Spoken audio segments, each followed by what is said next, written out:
You've crossed over to become a mustard seed at the dawn of chaos. After 4.6 billion years of growth, you finally grow into a sapling.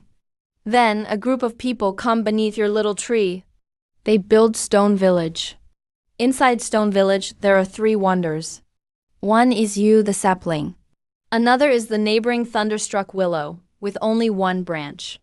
The third is a blood-colored mystical stone.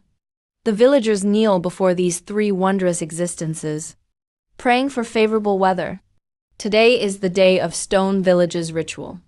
The ritual begins. At the old chief's command, the hunting team divides large amounts of meat into 3 portions and places them on 3 altars. In no time, the altars are stacked with piles of meat. Your roots touch the meat, attempting to absorb its nutrients. Just as you're absorbing, a sudden quarrel erupts nearby. The clan leader was hugely successful in this hunt, all thanks to the guidance of the bloodstone ritual spirit. So the ritual's bloodstone should get a bigger share. How could it be equal to the thunderstruck willow and the sapling?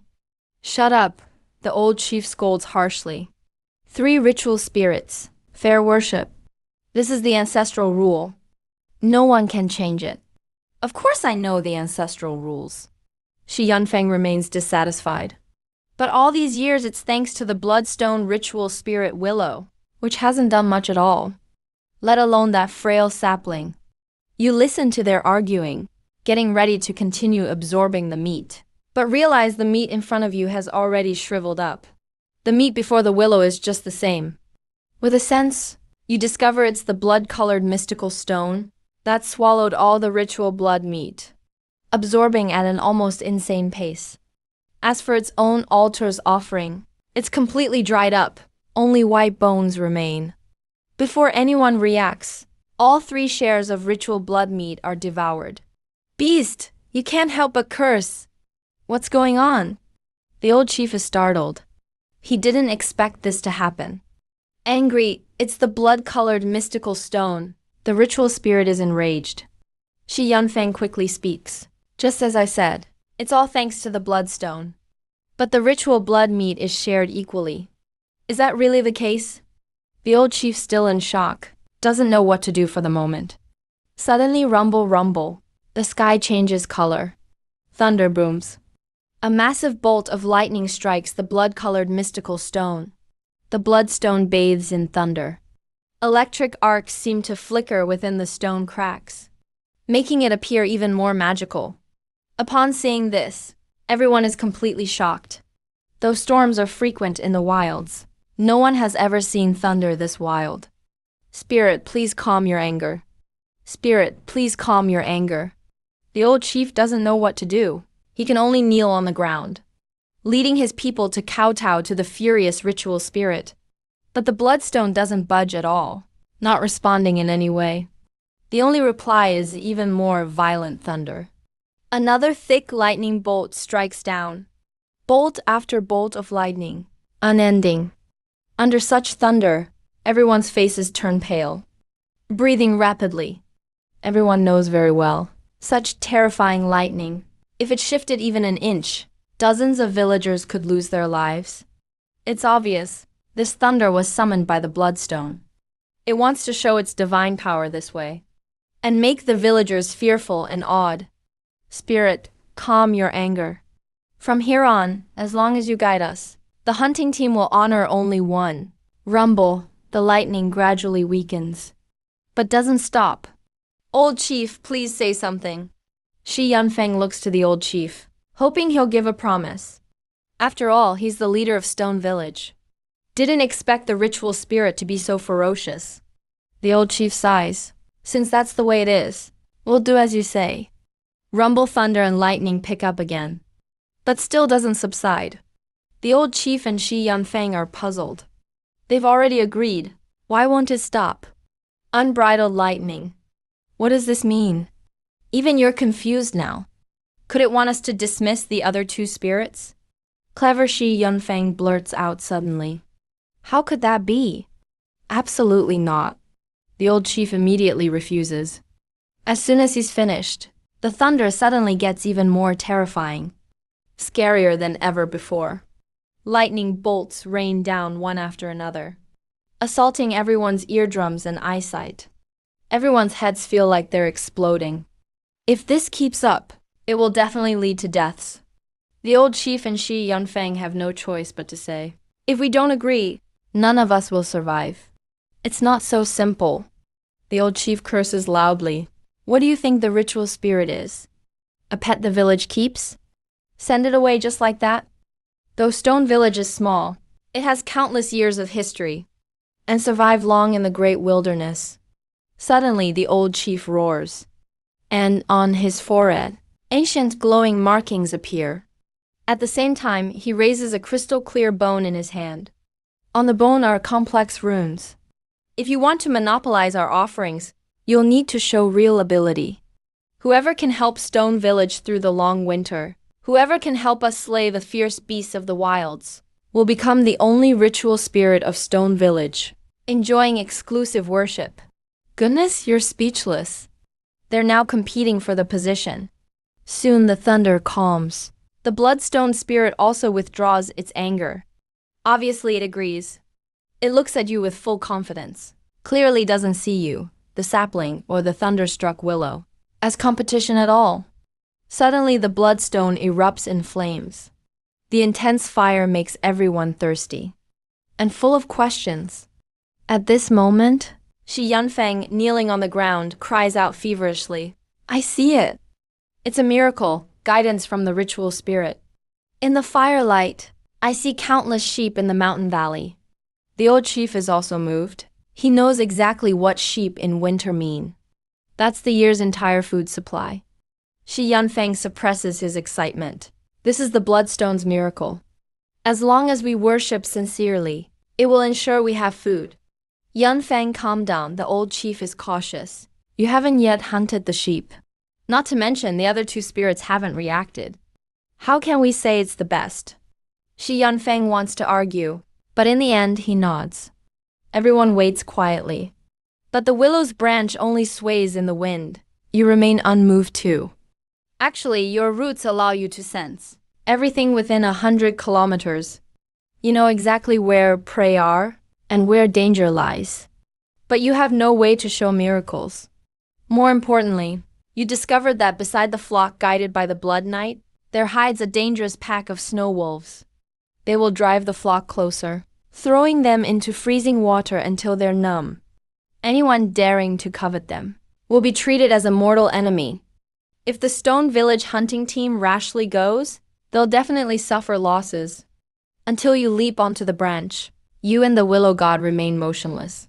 Shi Yunfeng immediately shouted, Disperse! Rest up. Tomorrow we'll hunt the flock. The old leader frowned to block. It's not that simple. Don't act hastily. I'll decide about hunting tomorrow. Shi Yunfeng wanted to argue further, but was coldly glared back by the old leader. Seeing this, everyone returned to their food. Only the old leader remained at the altar. He quietly stood before the three sacred spirits until the darkest hour of the night. He then knelt before the lightning-struck wood and whispered. Ancient characters on him lit up, seeming to communicate via a secret method. But the willow god never responded. The old leader looked grim, muttering, Why don't you speak? Is it good or bad? You were just about to curse him for double standards, asking only the willow god, never himself, when the old leader suddenly turned around. Staring at you, he said, Envy. He walked over briskly, with a glint in his eyes. You secretly grew happy, thinking he would use the secret method on you, so you could deliver the warning about the flock's danger. After a deep breath, he just turned and left. You were utterly speechless. Seems your ordinary appearance really doesn't draw much attention. You resolved deep down not to sit and wait for doom. You noticed that patch of emerald green leaves. Besides absorbing oxygen, it has no other purpose. And it's fiercely absorbing. You decide to give all the nutrients from your roots and the vitality of other leaves entirely to it. In the blink of an eye, the other leaves shrivel and turn red. Only that leaf becomes even more vibrant. Those dead leaves are the world you've presented, which is a kind of miracle in itself. Hopefully, the Stone Village people can understand it. Soon, early next morning, Shi Yunfeng leads thousands of hunting men, gathering in the Stone Village square. Although it's called a village, it's actually a well-known tribe in the region, with tens of thousands of villagers. Drinking to boost courage, Shi Yunfeng carries a big jug of liquor, full of pride. This hunt is sure to be fruitful. Drink, drink. Thousands of strong men raise their bowls and gulp down, then smash their stone bowls to bits after drinking. But the old leader suddenly stood out to dampen spirits. Not today, we're not hunting. No hunting allowed. Everyone was stunned. Shi Yunfeng was also quite surprised. Such a good situation, why not seize it? Such a great situation, the old leader sneered. The sacred spirits have already issued a warning. Take a good look. At those words, Shi Yunfeng turned to look at the three sacred spirits. Their branches are emerald green, swaying in the wind. The Blood Knight is still crimson and imposing, but only you have changed. He stared at you. His expression shifted. Overnight, your once green leaves have all turned crimson. Everyone saw this and was instantly shocked. Crimson overnight. An ominous sign. The old leader spoke coldly. This journey will bring bloodshed. What do you mean, bloodshed?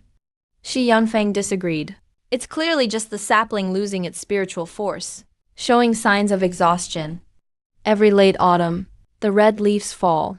So what's strange? He doesn't realize. This is you cutting off nutrients from the roots, a method you used purposely for warning. It's also the only thing you can do. He's long been a loyal follower of the Blood Knight. So he doesn't care about you, the wood god tree. Nonsense, the old leader rebuked angrily. This is a full crimson in one night. Not late autumn. Isn't a withered tree already quite unlucky? Shi Yunfeng was at a loss for words, so was everyone else, lowering their heads to discuss, with doubt in their eyes, and newfound respect for the sacred spirits. It's the nature of creatures in the great wilderness to revere sacred spirits. Even though you never showed miracles, Shi Yunfeng still refuses to accept it. Even if there are jailers, the Blood Knight's powers aren't all that. Hunting in the wilderness is always risky. Such danger is nothing. His loyal followers chimed in. The lure of the flock is too great. Those already wavering instantly forgot the danger, and all requested to set out. The old leader frowned silently, unable to stop these men. Knowing the hunting team was now under Shi Yunfeng's control, forcing a block would only make things worse. He looked at you, hoping you could show another miracle. But aside from the crimson leaves, there was no other response from you. Fine, the old leader sighed. I agree to today's hunt. But there's a condition, sons and fathers together. For those in the hunting team, if the father stays, brothers together. If brothers stay, injured or lone sons do not go. Only wishing to preserve living seeds for the tribe. The hunting team was reluctant, but Shi Yunfeng, eager for achievement, ordered everyone to obey. Soon half the team was left behind, all glaring at you, thinking you cut off their profits. Old leader, we're setting out, Shi Yunfeng said with a smile. We'll surely reap great rewards this trip. Don't be greedy or rash, the old leader cautioned seriously. If you can bring all our people back safely, that'll be a true achievement. Old leader, you're getting old, lost your youthful spirit. Shi Yunfeng laughed loudly, leaving before receiving a reply.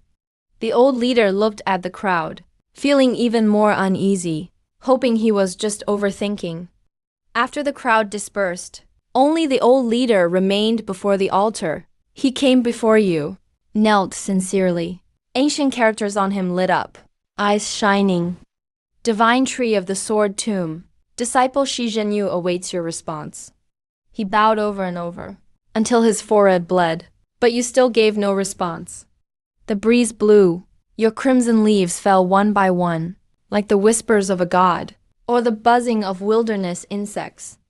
A month later, Shi Yunfeng returned with the hunting party, the team badly depleted. A third of the strongest warriors didn't make it back, and most survivors were wounded. Even the group's strongest, Shi Yunfeng, had black scabs all over his face and body, utterly disheveled. Seeing the waiting old leader, Shi Yanfeng was full of shame. Words at his lips, then lowered his head. Pay respects to the sacred spirits. The old leader patted his shoulder. Don't say anything more. After hunting, success or failure, paying respects to the spirits is always the first thing upon returning. Old leader, it's my incompetence.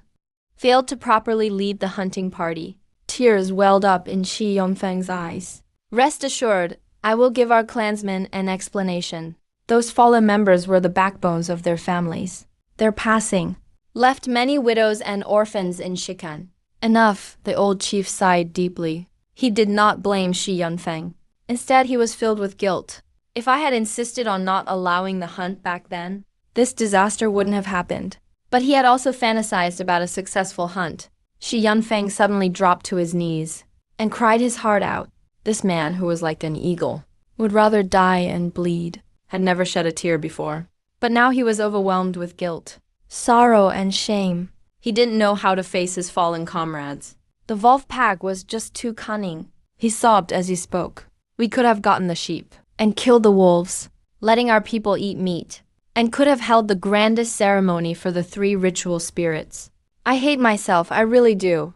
Actually, he was very experienced and had scouted thoroughly. He had the upper hand in several clashes.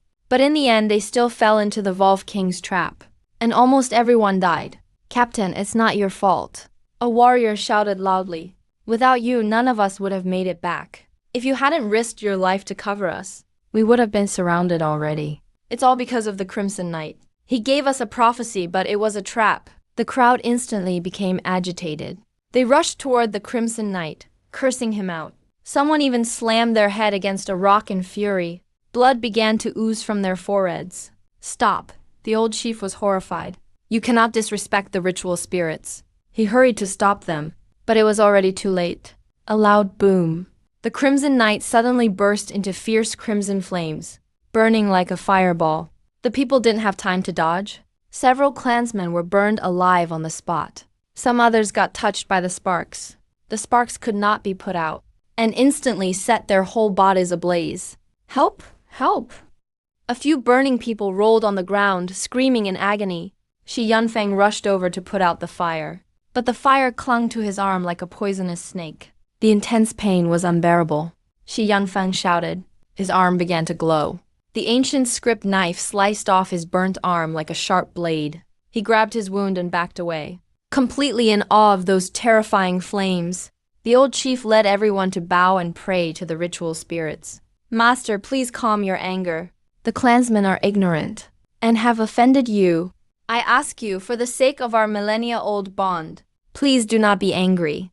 He then shouted loudly. The failed hunt is not the ritual spirit's fault, nor is it Shi Yanfeng's fault. It's all my fault. I'm old and muddle-headed.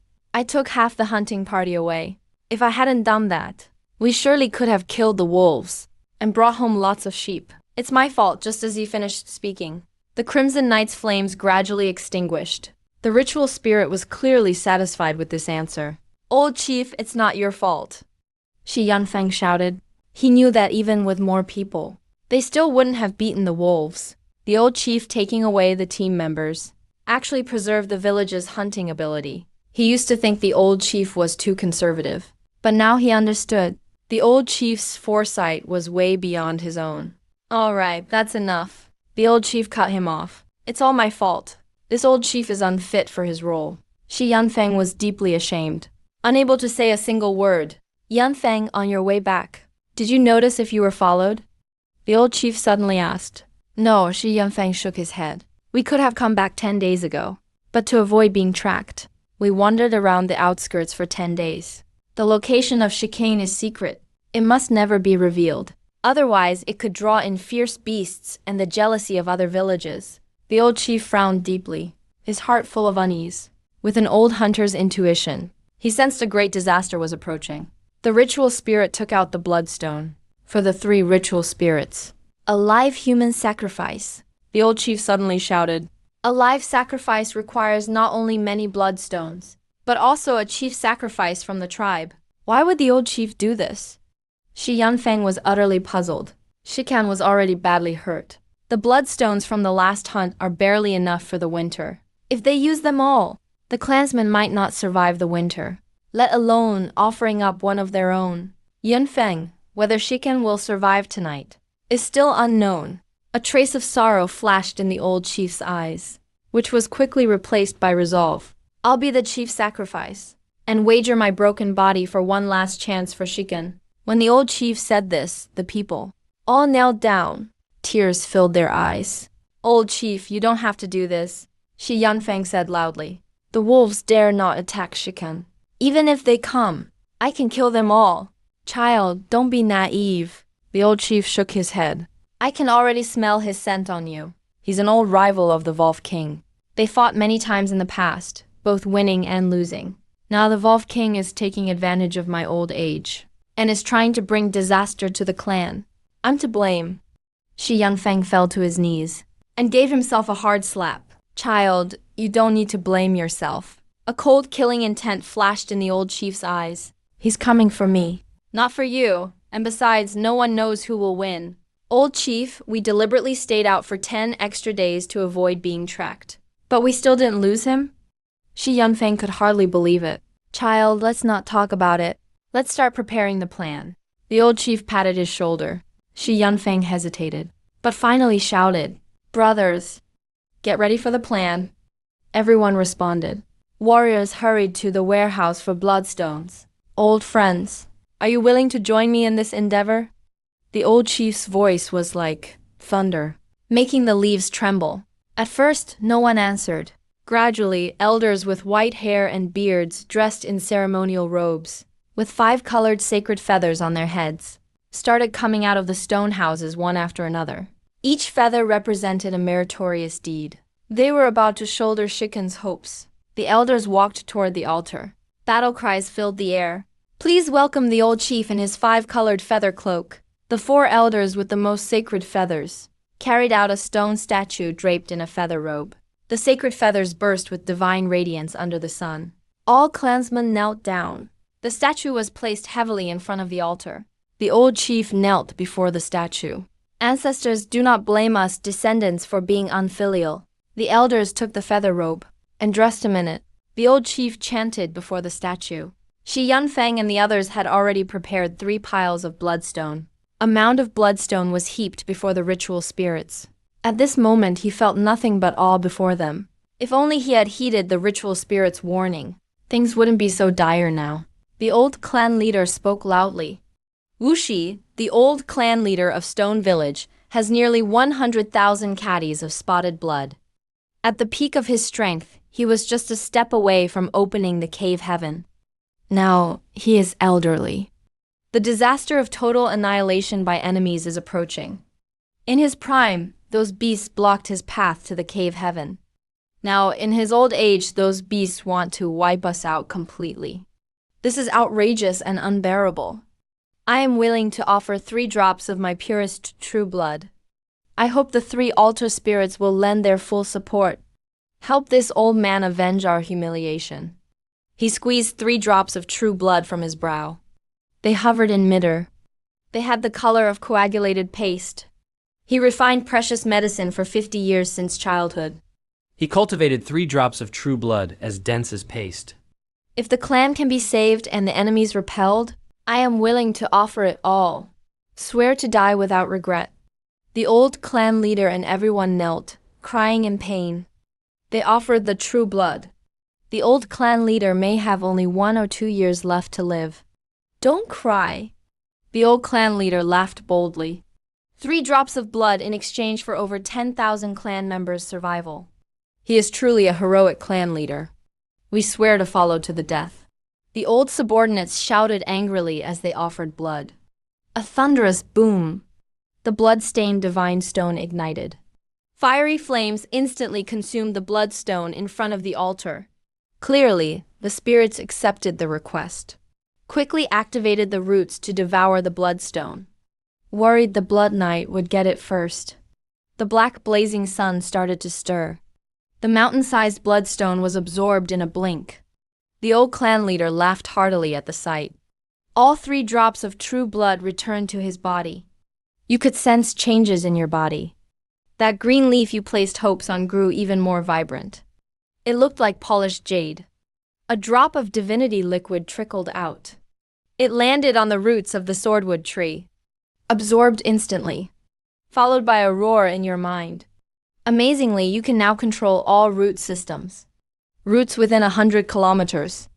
No matter thick or thin, they're as nimble as your fingers. With a simple thought, the thick roots burst from the soil. They wrapped around the blood-tainted odd rock.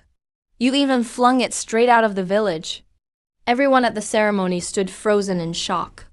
Even the old clan leader was speechless in disbelief. The Blood Knight erupted in raging flames, clearly furious. Stone Village people were terrified. All pleaded to bring it back for advancement. The old clan leader sternly scolded, "This is an auspicious sign. Both altar spirits have promised to help." The Blood Knight stood at the village entrance. He can block the Wolf Pack. Archers stood atop him. Looking down, they shot and killed the enemy riders. The crowd finally understood. The Blood Knight's flames gradually faded.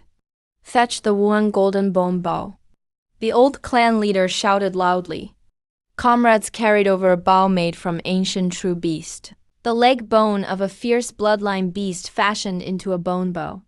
He raised the ancient bow single-handedly. Looking at his old brothers, "Can you still pull the bowstring?" The elders brought out their ancient bows. All pulled them in unison. Drawn bows formed a full moon before release. Upon his command, the bowstrings hummed, shaking the leaves in the trees. Old brothers teased him, "Old man, can you still pull the bowstring? Maybe your strength has faded with age and can't pull anymore." The old clan leader laughed heartily. "Bring me my bow and arrows." And Weinshi Yanfeng carried a wine jar and arrows. The old clan leader took a bold swig. He drew his bow and notched an arrow. The arrow soared into the sky, pierced heavily into a distant boulder. This bow and arrow sets the boundary. Anyone crossing it is killed on sight during advancement. The old clan leader began to strategize. 300 archers divided into 6 squads. One squad occupies the blood-tainted odd rock as the suicide squad. The other 5 squads stand by. The warriors volunteered eagerly. Numbers were quickly filled. Shi Yanfeng volunteered. "Our institute leads the hunting team with swords and shields to protect the Blood Knight, altar spirits, and archers." The old team leader bravely led a 1,000-man unit to guard the village entrance. No retreat allowed. The 1,000-man unit slit their palms and smeared their green blood on their cheeks. Shouted together, "Never retreat a single step." Old clan leader finally came to us, old bones. The central army formed the last line of defense. The crescent moon hung like a hook. Stone Village warriors stood ready. Yet the Wolf Pack didn't arrive. Until the darkest hour before dawn, the old clan leader suddenly opened his eyes. "They're here, fire arrows." Archers lit their arrows, drew bows and shot. Under the firelight, thousands of fierce wolves lurked all around. A moment later, atop the distant mountains, the Wolf King howled to the moon. The Wolf Pack responded together. Without saying a word, charged straight at Stone Village, drew bows and shot. Waves upon waves of arrow rain fell. Half the wolves perished before reaching the village entrance. You wonder to yourself, how can the Wolf Pack be so weak? At the same time, Shi Yanfeng charged forward wielding his blade. Humans and beasts clashed violently. The fighting was tragic. With sunrise, thousands of fierce wolves were all slain. Shi Yanfeng shouted in triumph, "We won!" Clan leader rushed over to kill the Wolf King, but the old clan leader forbade reckless pursuit. Clean up the battlefield. Retrieve comrades' bodies. Hide the wolf carcasses in blood. Archers remained vigilant, fearing the Wolf King. There's still another rush left. But it might not happen. The Wolf King stayed on the distant mountain, watching from above, until all Stone Village warriors returned. Shi Yanfeng laughed and said, "Clan leader, this battle, we lost 300 men, but captured 2,000 wolf carcasses. A great harvest." The old clan leader asked back. Besides the harvest, what else did you see? Shi Yunfeng frowned. Didn't understand what the clan leader meant. Shi Yunling spoke up nearby. Many wolves were old, weak, or sick. The Wolf King wanted to wear us down with them.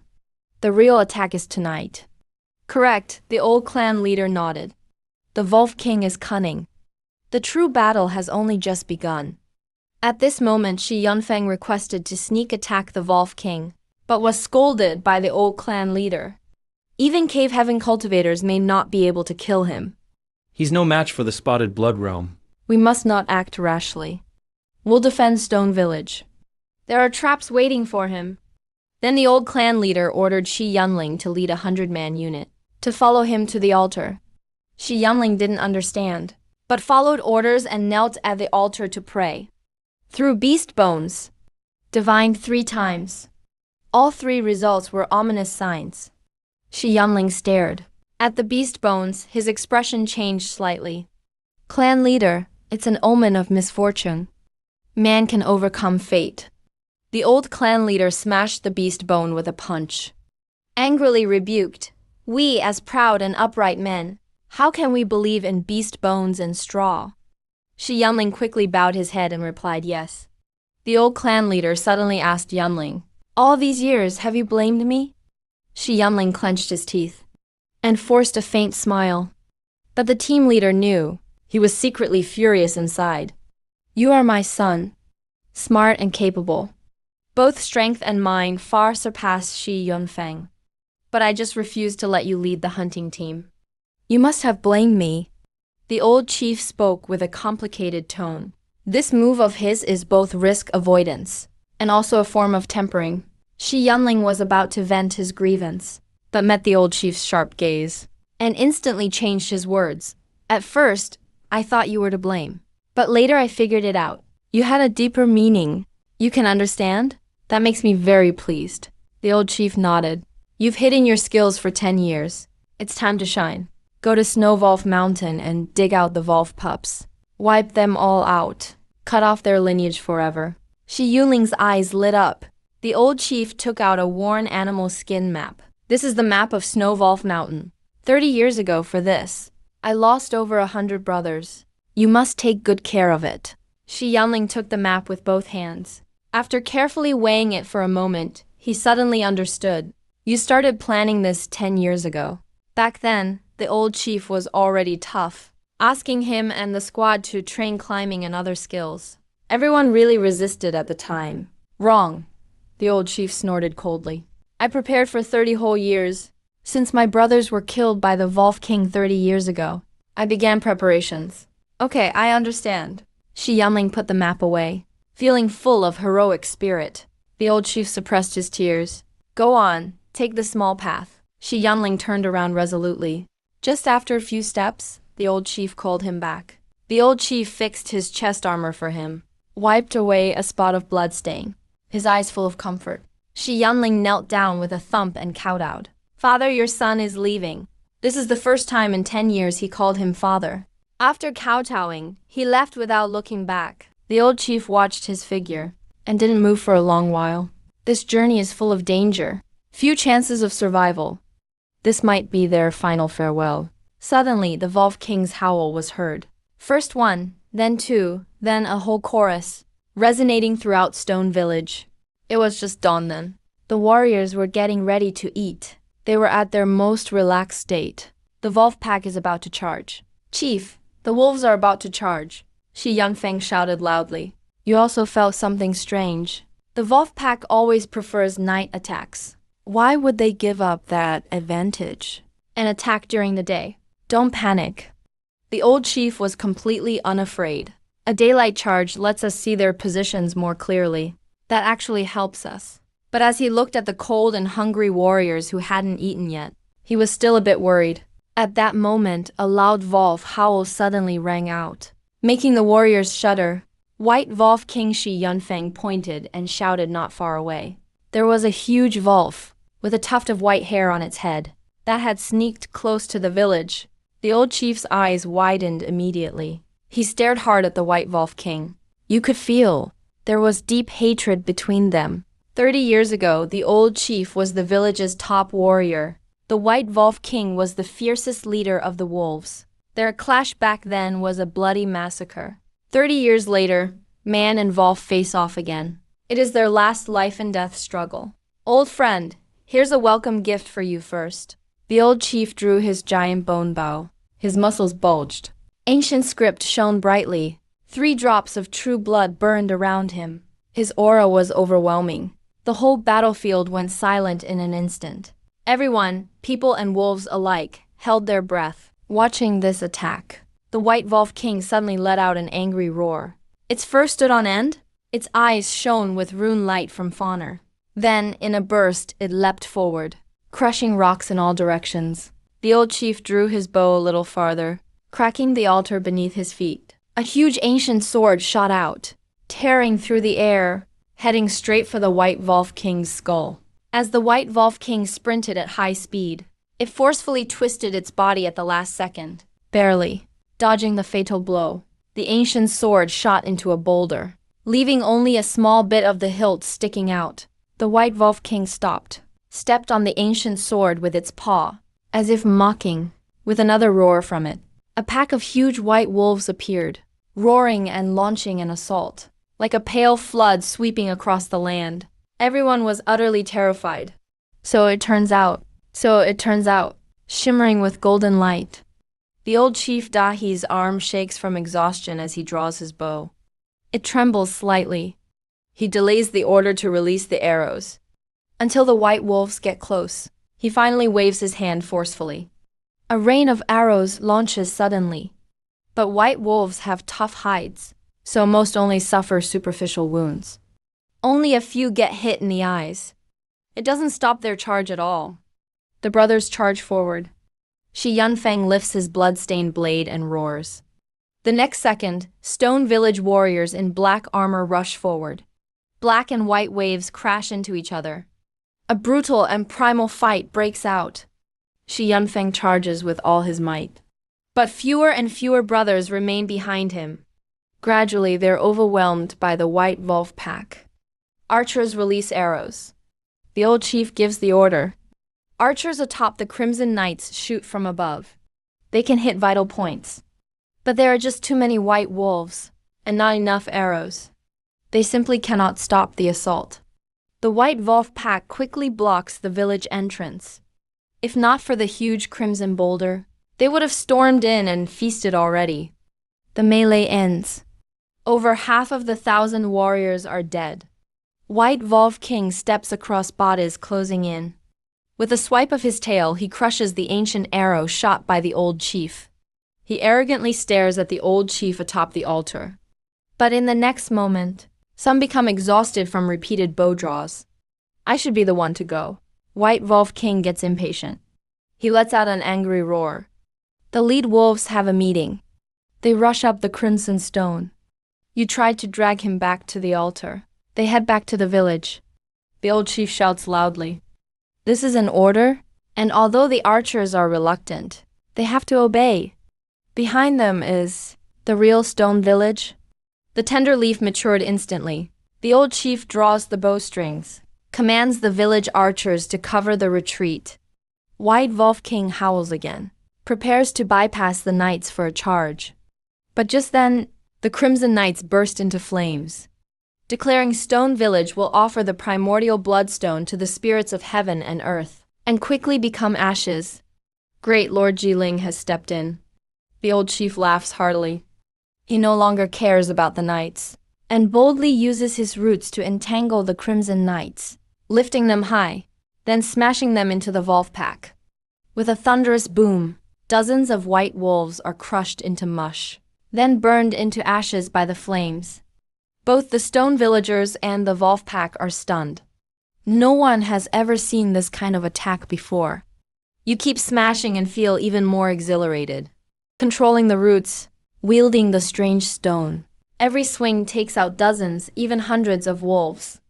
The flames on the strange stone burn ever brighter, but your roots remain unscathed, completely cutting off the snow wolf's hope. Even if one is burned off, new roots replace it. The knights now serve as your weapons.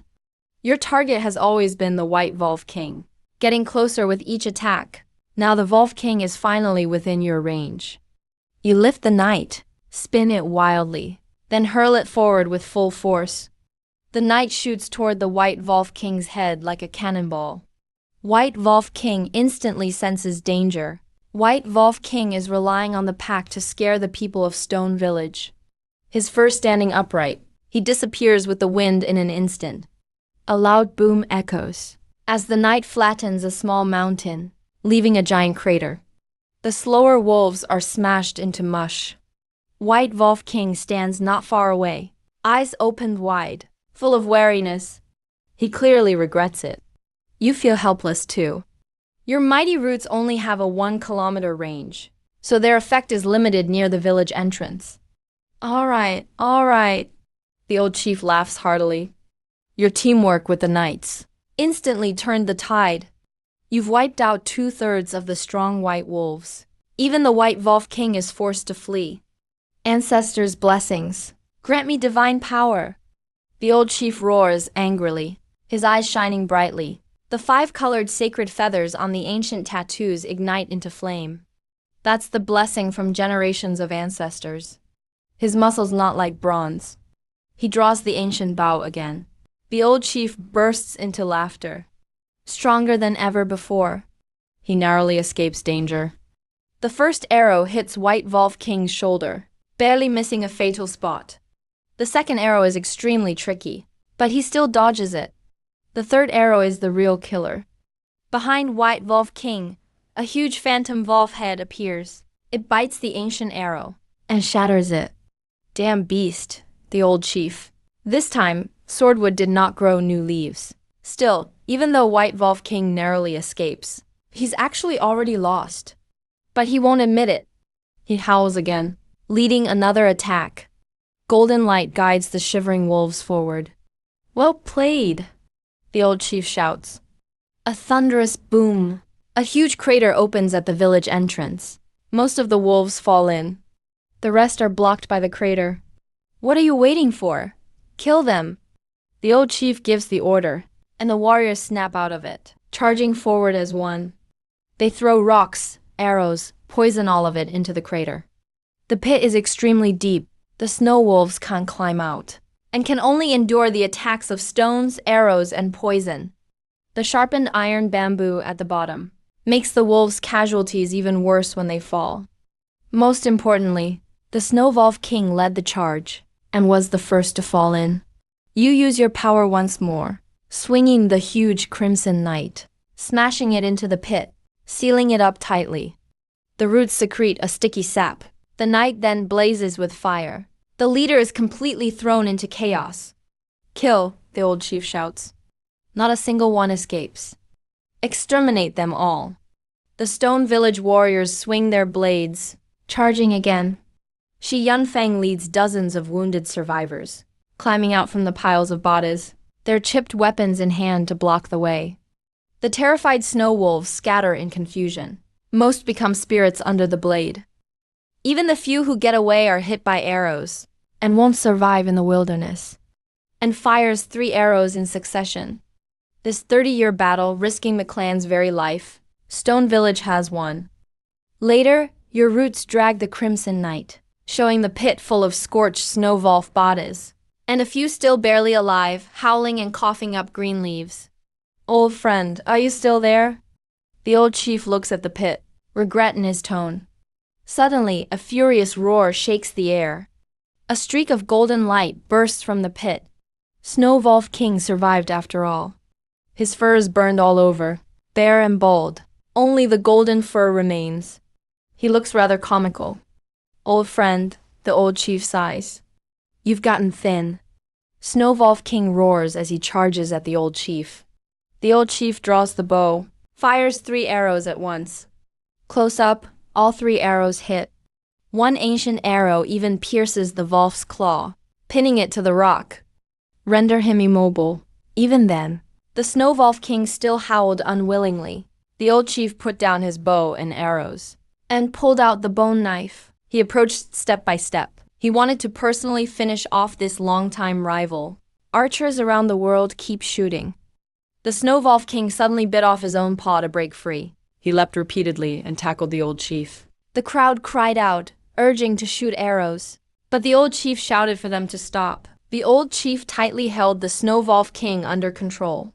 A headbutt knocked out 3 of its teeth. Racked with pain, the Snowvolf King struck the old chief's shoulder. Yet the old chief laughed heartily. Both of them fell into a wild, chaotic brawl. The old chief relied on his ancient blade, and only used his iron fists to pummel. Finally, he shattered the Snowvolf King's heart with a punch. The Snowvolf King trembled. Finally, it loosened its jaws, like a pile of rotten flesh. It slowly slid off the old chief's body. Victory. The cheers of triumph quickly turned to the cries of grief. Stone Village's warriors left no bodies behind. Many families were torn apart. The old chief sighed. He instructed everyone to carry the bodies back for burial, and collect the Volf corpses for food and offerings. Then knelt down to pray and thank the 3 ancestral spirits. The old chief explained that the battle brought heavy losses, and hoped to delay delivering the promised 3 drops of true blood. Divine Willow gave no reaction. You simply observed. But the Blood Knight grew furious. Flames shot up to the sky. Seeing this, you directly controlled your roots, and threw him to guard the village gate. The old chief's face changed slightly, but soon revealed his plan. He would lead the elders to search for the sheep, to bring Bloodstone back to Stone Village. How could the old chief let you go instead? Shi Yunfeng loudly objected. All of this is my fault. Some even cripple their arms. The old chief replied with a smile. He realized something and suddenly asked if Shi Yunfeng was capable of being chief. Shi Yunfeng immediately knelt and refused. The old chief then questioned who he thought was suitable. Shi Yunfeng named Shi Yunling, Shi Yunhai and Shi Yixiao. The old chief nodded. He instructed Shi Yunfeng, if he did not return, to choose the chief as he recommended. Shi Yunfeng gritted his teeth and accepted. The old chief then ordered preparations for the grand wilderness ritual. The wolves atop the knights instantly turned into fireballs. The old chief, barefoot, lifted the bloodstone in offering to Divine Willow. Divine Willow's branches actually responded, and quickly devoured the bloodstone, becoming even more vibrant. The old chief called upon the Blood Knight. He was still at the village gate during the offering. So you drove your roots, madly absorbing the bloodstone meant for him. He had stolen your ritual bloodstone last time. This time you just took twice as much. The Blood Knight at the gate immediately flew into a rage. They kill all the archers on top and return. He frantically devoured the rest of the bloodstone. When it was your turn to receive the offering, you drew in the bloodstone with your roots. The primordial black sun burned fiercely within you. A surge of powerful life force flooded in. You soon grew a new tender leaf. The old chief personally offered you the flesh and blood of the Snowvolf King. The energy in that flesh far exceeded expectations. They can't just sacrifice themselves for nothing, becoming stunningly beautiful like jade. Next, the old chief smashed the heart of the Snowvolf King before you. You absorbed it instantly. A terrifying surge of energy flooded your body. On the second jade green leaf, a drop of crimson dew actually condensed. In the instant the dew fell, you were racked with intense pain. Countless emotions from the dead flooded your mind. If not for your swordwood body and primordial black sun, you would have been overwhelmed. Suddenly you realized, can you see the drifting spirits? Countless heroic spirits of snow wolves filled the surroundings. The spirit of the Snowvolf King at the fore still burned with anger. You willed it, emitted suction force, used chains of heroic spirits to bind all the Snowvolf spirits. Dragged them into the primordial black sun. They were instantly crushed. Their energy transferred to your swordwood body. Sighs, astonished at how tough this beast is. Instead, it bore a snow-white fruit. Its aura carried the murderous intent of the Snowvolf King. Hanging on the branch, profoundly mysterious. You're full of doubts. What exactly is the use of this pale soul Volf spirit fruit? Pale Volf spirit fruit. A divine item formed by the primordial black sun refining Volf souls into heroic spirits. Related information instantly floods your mind. You're a bit surprised. You had expected those homeless Volf souls would eventually disperse. Who could have thought such a divine object could be refined? You start calculating in your mind. Should this Wolf spirit fruit be given to a powerful warrior of Stone Village? Or should you find a young Wolf? You can't make up your mind for now. But Stone Village is strong, which is of great benefit to you. The stronger the living being, the more vitality is sacrificed. And to hunt powerful beasts, Stone Village's warriors need to be strong enough. Otherwise, even the village's survival would be in jeopardy. Bury the children, the old chief said with tears in his eyes. Villagers gather the bodies of the fallen warriors. At first, everyone is relatively calm. Gradually, the place is filled with the sound of weeping. Sorrow blankets all Stone Village. The fallen warriors' spirits slowly rise, as if about to dissipate in the sunlight. Reincarnation, is it? You can feel their grief. Their hearts are full of reluctance. They don't want to leave. Suddenly, the primordial black sun activates on its own. Countless soul chains shoot out, locking down every warrior's spirit. The fallen warriors immediately panic. Your heart tightens. You scold furiously. You must not do this. Each one is a heroic iron-blooded warrior. How could they be insulted like this? You absolutely refuse to let these warrior souls be refined like the Wolf spirits, even if it means tremendous loss. This is to honor them. Yet the chains of souls do not stop. In the blink of an eye, all the spirits are absorbed into the primordial black sun. You're completely baffled. When the Wolf souls were refined, there were howls of pain everywhere. But these spirits show no pain at all. In fact, there's a sense of joy. With a buzz, jade-like small seeds begin to grow. Spirit warrior tree seeds carry the indomitable will of the warriors. After being planted, they'll grow into towering trees to protect future generations. They can also connect with your divine sense, becoming your eyes and ears, even able to enter the dreams of direct descendants and teach them experience. You communicate with each spirit warrior tree seed one by one. If they wish to reincarnate, you would let them go, but not one refuses. They all choose to guard Stone Village forever. Go on, you release them. Refuse.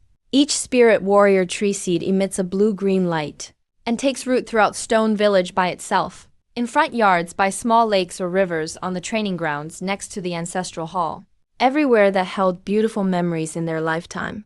When the rosy glow fades, the villagers are shocked to find towering giant trees have grown everywhere. The shade covers the whole village, making Stone Village even more hidden. Soon they feel the presence of their loved ones. Hugging the great trees, tears flow down, sadness laced with warmth. You sink into deep thought. The primordial black sun is too mysterious. Heroic spirits refined from different beings produce completely different fruits. Stronger spirits should yield even better fruits. Good. That's really great. The old chief wipes away his tears. Convinced this is a gift from the divine Jammu tree, he kneels again in prayer. Thank you, Great Spirit Lord. Please continue to protect Stone Village forever. May the three Spirit Lords always protect Stone Village.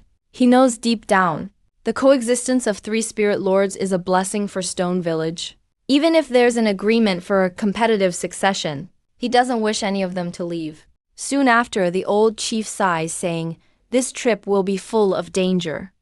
But the three Spirit Lords need not worry. No matter if I live or die, I will not let the 3 drops of true blood go to waste. Hope the 3 Spirit Lords bless Stone Village through the winter." He finishes speaking. The Janmu tree and other great trees suddenly catch fire. The old chief screams in pain, sweating buckets, crying fire. Over and over, the people are baffled. There isn't even a spark anywhere. After a long time, the old chief snaps out of it, realizes it was just an illusion, a miracle shown by the Jammu divine tree. Within the flames was the path to the sheep herd, marking danger and pointing to the safe route. This is the only way you can help him. Since you can't stop him, you decide to aid him instead. Now you've grown a lot. You're able to show divine illusions. The old chief is overjoyed. He immediately calls for his old friends. Old friends, follow me to hunt the sheep herd. How? Fight, fight, fight. A group of old men are full of fighting spirit. After resting for a night, they set out at dawn, fighting for a future for Stone Village. 7 days later, Shi Yunling returns. The villagers are all extremely surprised. Everyone thought he and the 100+ warriors had died long ago. Only the upper ranks like Shi Yunfeng knew. The old chief sent him to raid the Wolf Den. How did it go this time? Any gains? Shi Yunfeng asks excitedly. We scored big, Shi Yunling replies with a grin. We cleared out all the Wolf cubs on Snow Wolf Mountain. Really that big an achievement. Any casualties? Shi Yunfeng can't believe it. Not a single casualty. Shi Yunling says proudly. We went in with 147 men. Didn't lose a single one. Shi Yunfeng nervously counts. A long moment later he's shocked. Not a single man lost. How did you do it? We mountain folks have our ways. Shi Yunling keeps everyone guessing. Teach me, so I can snatch Wolf cubs next time too. Shi Yunfeng pleads. No way, absolutely not. Shi Yunling shakes his head. That's my signature trick. Without a jug of good liquor, and a whole roasted lamb. Don't even think about it. You rascal, trying to extort us. Shi Yunfeng laughs loudly. Fine, I'll treat you. The warriors instantly cheer. Then Shi Yunfeng suddenly gets serious and says, Everyone, before we drink, let's toast to our fallen brothers. Everyone immediately goes quiet. Their eyes are full of sorrow. Shi Yunling becomes serious too. Yunfeng, you forgot something important. We need to offer sacrifices to the spirit lords. Shi Yunfeng nods. Then the two kneel before the altar and bow sincerely. Shi Yunlin mutters under his breath, pouring out his doubts. A moment later, he suddenly takes a small white Wolf from his chest. The little guy has golden eyes, and a tuft of golden fur on its forehead. Looks quite extraordinary. Shi Yunling took a bunch of Wolf cubs, but he just couldn't harm this one. Even he doesn't know why. Yet you notice right away how unusual the little guy is. A name immediately pops into your mind. Golden-furred Snow Wolf. Its golden eyes naturally possess a mysterious power to affect the mind. Shi Yunling doesn't know the reason. So it's understandable he was influenced. Will this little beast live or die? I ask the three spirit lords to decide. Shi Yunlin says through clenched teeth. You have no prejudice against this Wolf cub. People always say wolves can't be tamed. Actually, that's not the case. The golden-furred Snow Wolf's bloodline is even more noble than the Snow Wolf King's. Raise it well. It will definitely become a valuable helper for Stone Village. Keeping it isn't a bad thing. You had just finished speaking, when a green willow branch suddenly fell onto the Wolf pup's head. At first, everyone thought it was just the wind. It took a moment for them to realize. It was the willow god's branch gently stroking it on purpose. The Wolf pup also sensed the goodwill.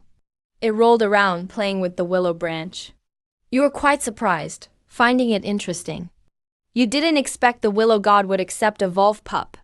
Shi Yunling burst out laughing. The willow god accepted it. He had already grown fond of the little one. Now he was completely relieved. The little Wolf happily stood on the altar, howling at the sky. Its childish roar made everyone laugh. You had planned to give the pale Wolf spirit fruit to the tribe's warriors, but you changed your mind at this moment. The fruit shares the same origin as the little one. It couldn't be better than letting him swallow it. The swordwood god tree's branch trembled. The Wolf spirit fruit floated above the cub's head. The little one eagerly tried to reach for it, but its short legs made it fall flat on its face. It roared, refusing to give up. This is a divine fruit produced by the swordwood god tree, Shi Yunling exclaimed in delight. Excellent, excellent. Even the swordwood god tree acknowledges the little one. Shi Yunfeng nodded, excited. All previous concerns disappeared completely. But suddenly the Wolf spirit fruit was drawn into the green leaves. The little one anxiously circled around the god tree. Don't worry, dear best. When the time is right, it'll be granted to you. A leaf from the swordwood god tree fell onto his head, as if to remind him that he's too weak right now and can't withstand the fruit's medicinal power. When you grow up, it will naturally be given to you. Shi Yunlin also understood the deeper meaning behind it. The pressure from this fruit is hard to bear even for him. Suddenly, the Blood Knight burst into flames, seemingly furious. It looks like the Blood Knight Jiling doesn't agree. Shi Yunfeng frowned. The little one bared its teeth at the knight. Such courage. Let's give them some time, Shi Yunling suggested. But now the Blood Knight's prestige in Stone Village has dropped sharply. Ever since being tamed by the swordwood god tree, It's become more like the god tree's weapon. It activated the tree's roots and directly threw the blood-red strange stone out. It traced an arc through the air, then rolled to the foot of the hill. Its anger only grew. But everyone burst out laughing. "Brother Yunfeng, where's old chief?" Shi Yunling's tone became cautious. He had always worried about his father's safety, even suspecting that his father sacrificed himself to defeat the Snow Wolf King. "He's fine." Shi Yunfeng shook his head. The old chief fought the Snow Wolf King hand to hand, and only suffered minor injuries. But he shattered the Snow Wolf King's heart. Hand-to-hand fight? Shi Yunling's eyes widened, his face full of disbelief. The old chief is truly amazing. Shi Yunfeng's eyes were full of admiration. "Where is he? I need to toast him." Hearing this, Shi Yunfeng fell silent. The old chief has already left Stone Village. "Shi Yunfeng, you bastard!" Shi Yunling exploded in fury. He punched Shi Yunfeng in the nose. Shi Yunfeng's nose was shattered. "The sin you've committed made my father clean up your mess. Are you even human?" "It's me, I'm not human. It's all my fault." Shi Yunfeng slapped himself hard. "You're a useless waste, unfit to be the hunting team leader. From today, you're relieved of your duties." "All right, leader." "What did you say?" Shi Yunling was stunned. Shi Yunfeng continued speaking. "The old leader passed his position to you. Whether he returns or not, you are the new leader." Shi Yunling's body trembled. His heart was full of sorrow and guilt. He always misunderstood his father, thinking he was being held down on purpose. Only now does he understand. It was all his father's way of tempering him. "Leader, there are many tasks waiting for you," Shi Yunfeng advised. "Get lost. I don't want to be the leader. I want to save my father." Shi Yunfeng grabbed his spear, ready to lead the 100-man squad away. "You can leave." Shi Yunfeng blocked the way. "Can you really stop me?" Shi Yunfeng glared angrily. The 100-man squad raised their spears. "You can't go." The old leader wouldn't allow it either. Shi Yunfeng was resolute. "What if I insist on going? Then don't blame me for being harsh." "Where is the hunting team?" The 1,000-man squad surged forward instantly, weapons in hand. Shi Yunling laughed loudly. His aura skyrocketed. A drop of true blood appeared over his head. "You actually reached the ultimate level of spotted blood." Shi Yunfeng backed away in horror. "How did you do it?" "Had some adventures, that's right. On Snow Wolf Mountain, I found a precious herb." Shi Yunling spoke frankly. "Are you still going to stop me now?" "Absolutely, even if it costs me my life. I will stop you." "All right, let's see if you can really stand in my way." Just as the two brothers were on the verge of fighting, Shi Yunhai walked out. "Big brother, don't stop him. Let him go. The issue with Shi Village can be handled by us brothers." Shi Yunfeng was heated. "We'll shoulder any big trouble together." Shi Yunhai went on. "No matter what Snake Village tries, we're brothers.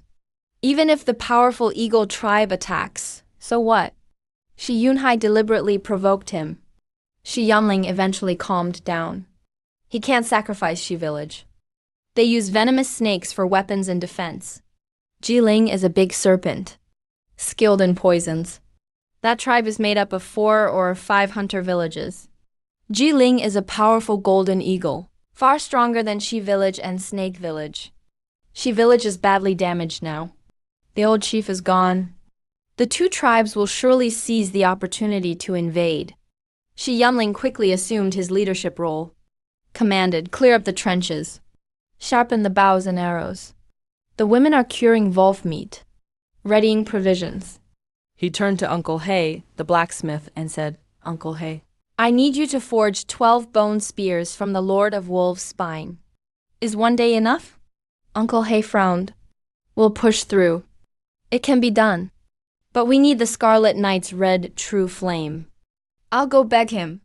Shi Yunling came before the Scarlet Knight, bowed sincerely, prayed for a bit of true flame to forge sacred weapons. The Scarlet Knight gave no response. He promised again, offering over 1,000 Snow Wolf hearts as tribute. But still silence. You were secretly amazed. This statue is way too greedy. Shi Yanling had to compromise. This is only half. Once the ritual succeeds, I'll offer the other half. The statue ignited a faint flame, clearly displeased. A cold glint flashed in Shi Yunfeng's eyes. Add the snake gall of the iron-footed python and the eyes of the azure eagle. How about it? Scarlet night. The flame blazed. A thread of true fire appeared. Uncle He was overjoyed. He immediately led the smiths to work. But Shi Yunhai shook his head and said, "Leader, these ingredients are hard to get. With Shi Village's current strength, it's basically impossible to hunt them. Doesn't Snake Village and Eagle Tribe have them?" Shi Yanling looked at him. "You're the smartest. Think of a way. If you can't, you'll have to hunt in Snake Village and Eagle Tribe yourself. Do or die. The chief shouldn't bully others, right?" Shi Yunhai complained loudly. He wasn't the one to promise Ji Ling. Why make him clean up the mess? "Father, if it were you, what would you do?" Shi Yunling gripped the leather map his father left him. This map helped him scour Snowvolf Mountain and obtain the treasure herb. But now there's no new clue to save Shi Village. At this moment, there must be a way, he muttered to himself. Since the old chief left Shi Village, it will not be destroyed. What backup did father leave behind? He was confused. Suddenly thought of the crucial treasure herb. Shi Yunhai ran over. "Leader, I've figured out the key to solving this." "What is the key?" "Invite the Eagle Tribe and Snake Village to compete. You fight with your spotted blood power. That will surely intimidate them." Shi Yunlin nodded. "That's a good idea. Just ask the spirit for an omen, and then act." They then came before the spirit. Shi Yunlin knelt and prayed. Actually, to ask for help with his plan using fake treasure herbs, to trick the two tribes. Suddenly, the divine wood and all trees in Shi Village burst into blazing flames, painting the sky red. Shi Yanling shouted in terror. Shi Yunhai was confused. "Where's the fire?" Turns out it was just an illusion. Shi Yunling's head was drenched in cold sweat. But he was overjoyed. It was a divine sign. There is a real treasure herb inside. It can make someone reach the ultimate level of spotted blood. You can sense the beast and the treasure herb's location. That's the only way you can help him.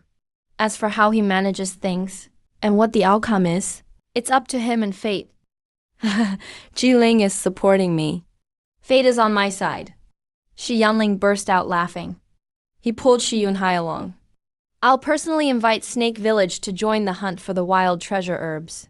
Shi Yunhai hurried to stop him. "As the chief, you mustn't go so easily. What if you get imprisoned?" "Afraid of what? It's just a few big snakes. Can't do anything to me." Shi Yunlin snorted coldly. The two gave instructions and arrangements, then set off on their own to Snake Village.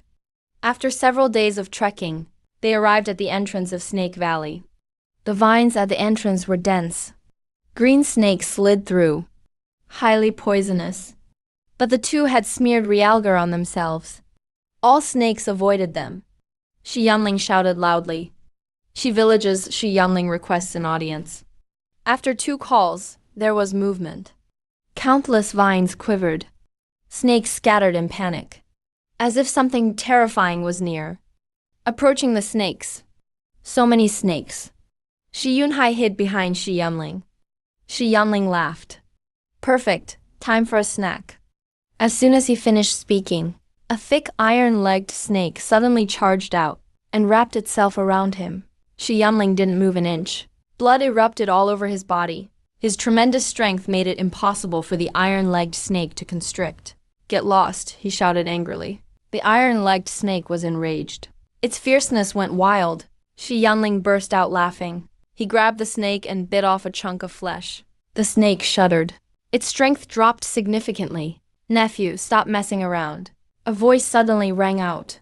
The white-haired elder Shi Shankui, the second leader of Snake Village, appeared, standing on the snake's head. "Snake uncle, you're not dead yet," Shi Yanling said with a smile. "Kid, let go of Zhao He."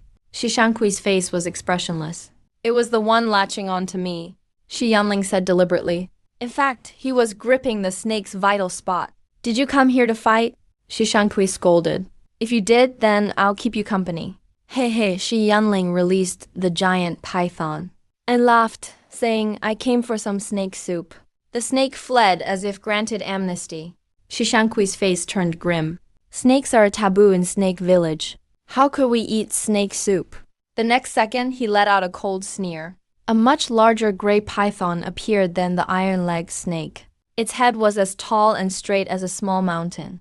If this gray python swallows you, Stone Village will lose a genius. However, Shi Yunling's expression didn't change. The dashingly weak-kneed Shi Yunhai jumped onto the gray python's head. Uncle Snake, kill me. The gray blood Bodhi will be lost. I heard if this treasure is nurtured by the true blood after the gray python becomes a flood dragon, it can greatly improve the success rate of transformation. Shishankui's face changed drastically. He grabbed his collar and roared. What did you say? Gray blood Bodhi. Uncle Snake, don't get worked up. Such a treasure has only a slim chance if all three villages work together. Any single group alone will only lose out without gaining anything. Shishankui immediately understood. He took them deep into Snake Valley on the gray python. Where's your dad? Shishankui changed the topic. Went to hunt sheep. Shi Yanling didn't hide anything. Honestly, your dad fought the Wolf King 3 times in a row. He still got it for his age. Shishankui smiled and said, now he's off hunting sheep again. No hidden agenda, right? Aside from being cunning and sly, the people of Snake Village are also very suspicious. The old patriarch's departure, in their eyes, could be deliberate, to lure Snake Village into attacking. By then, Snake Village would end up like the Snow Wolf Pack, suffering heavy losses, and get their home wiped out. So with their suspicious nature, they didn't take action right away. There's no plot, Shi Yanling said. We just don't have any food. How about Uncle Snake gives us a couple thousand flower-patterned snakes, so the stone villagers can have some meat? Shut up. Shishankui's expression changed dramatically. He scolded him again. Shi Yanling burst into hearty laughter. His laughter was especially cheerful. Soon they arrived at the deepest part of Snake Valley. All around Snake Valley were sheer cliffs. On the cliffs there were holes of various sizes, all pitch black inside. Each hole housed snake villagers and snakes, living together with snakes, like living in snake nests. This is Snake Village tradition. Kid, what's your purpose in coming here? Suddenly, an aged voice sounded. Shi Yanling looked in the direction of the voice, but couldn't find where it came from. Clearly, it was the Snake Village chief. To be on the safe side, he deliberately stayed hidden, in case Shi Yanling was here for a mutually assured destruction. That would be trouble. Go discuss with Snake Village. Retrieve the gray blood Bodhi together. Xian Ridge gets straight to the point. Throws out a game changer right away. He's well aware. If he can't impress them, forget about cooperation. He won't even get a chance to meet. Hiss, hiss, hiss. Suddenly, the sound of snakes flicking their tongues echoed around. Not only was everyone in Snake Village shocked, even the pythons made yearning noises. You're talking nonsense. An old hoarse voice sounded again. Gray blood Bodhi. What a priceless elixir. How could Shish Village possibly have a lead? Snake Village has always been searching for such treasures. Forget about the Bodhi. Even lower-level treasures are hard to find. It was Shish Village's sacrificial spirit that revealed the miracle. Xian Ridge quickly said, I've already connected with the Ying tribe. 3 groups will retrieve it together. Upon hearing this, Xian Hai couldn't sit still. He tugged on his older brother's sleeve, kept giving him signals. Dude, that's not the plan. Why are you making stuff up? Wasn't it supposed to be a martial competition? How did it turn into a treasure hunt? And now you say you've connected with the Eagle tribe. Forget the Eagle tribe. We haven't even seen a single eagle feather. Lies. The old voice immediately lashed out angrily. You've never contacted the Eagle tribe. You can't fool us about that. Foolish. Snake Shan Kui shouted as well. All surface-level intelligence. How could Snake Village not know? In the wild forests, all kinds of snakes serve as Snake Village's eyes. Their intelligence network is incredibly powerful. But Xian Ridge stayed calm and collected. You can manage ground intelligence. But what about the sky? A master of deception can even fool himself. He's talking about things that never happened, yet sounds as convincing as gospel.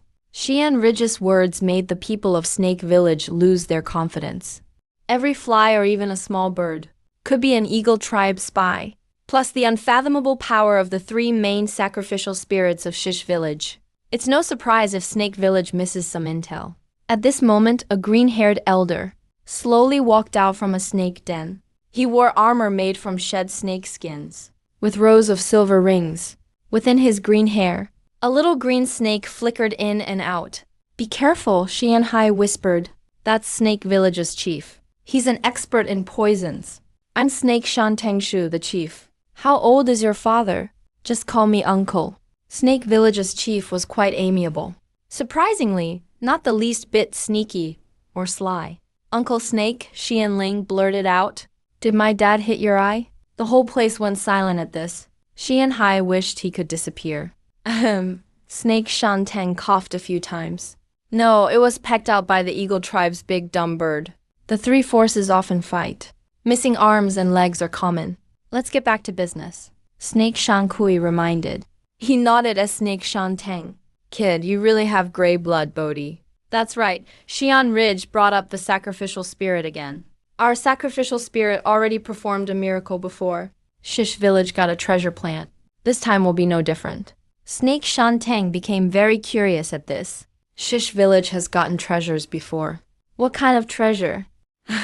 Xian Ridge laughed haughtily, suddenly jumped up and kicked the giant head of a gray python. Snake Shan Kui and the gray python were caught off guard. One got kicked away. The other fell, smashing its head and bleeding. "Uncle Snake, how was my kick?" Xian Ridge crossed his arms, coldly looking around. "Is it 10,000 pounds of force? Have you reached the spotted blood extreme realm? Did you swallow the elixir?"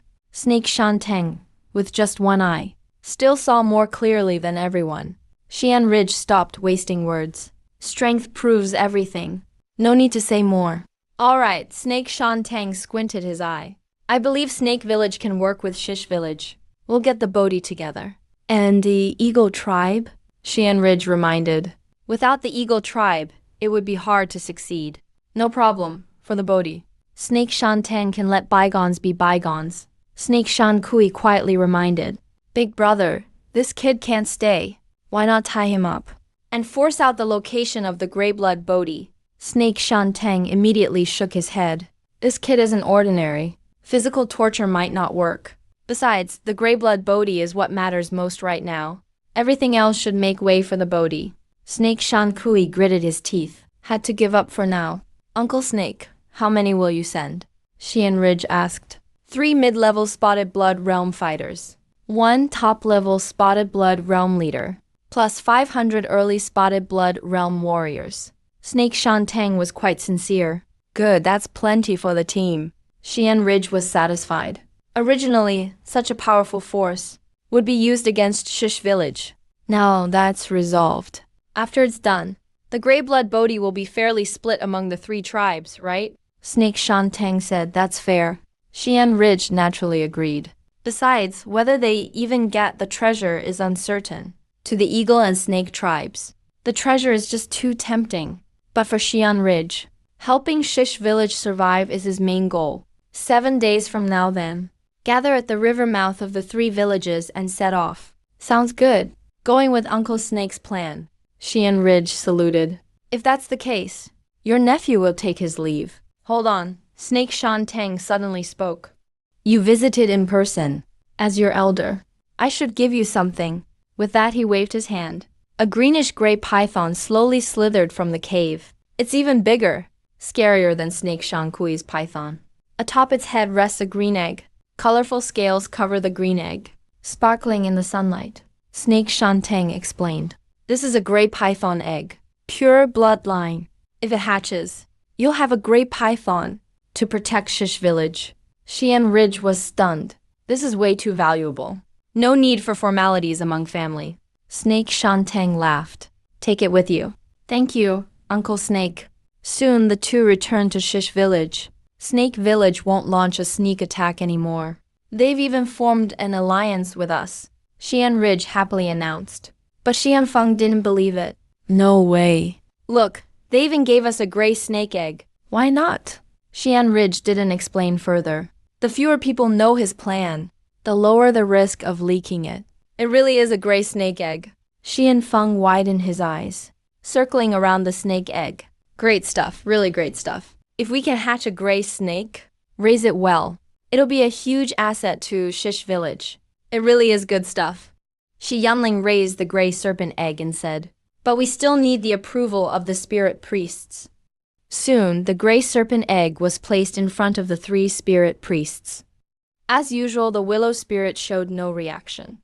The blood knight blazed with fire, providing Black Uncle and the others with a steady stream of firepower. Still, there was no change. Instead, the swordwood divine tree's twigs and buds began to tremble, as if sensing something. You can feel the vigorous life within the gray serpent egg.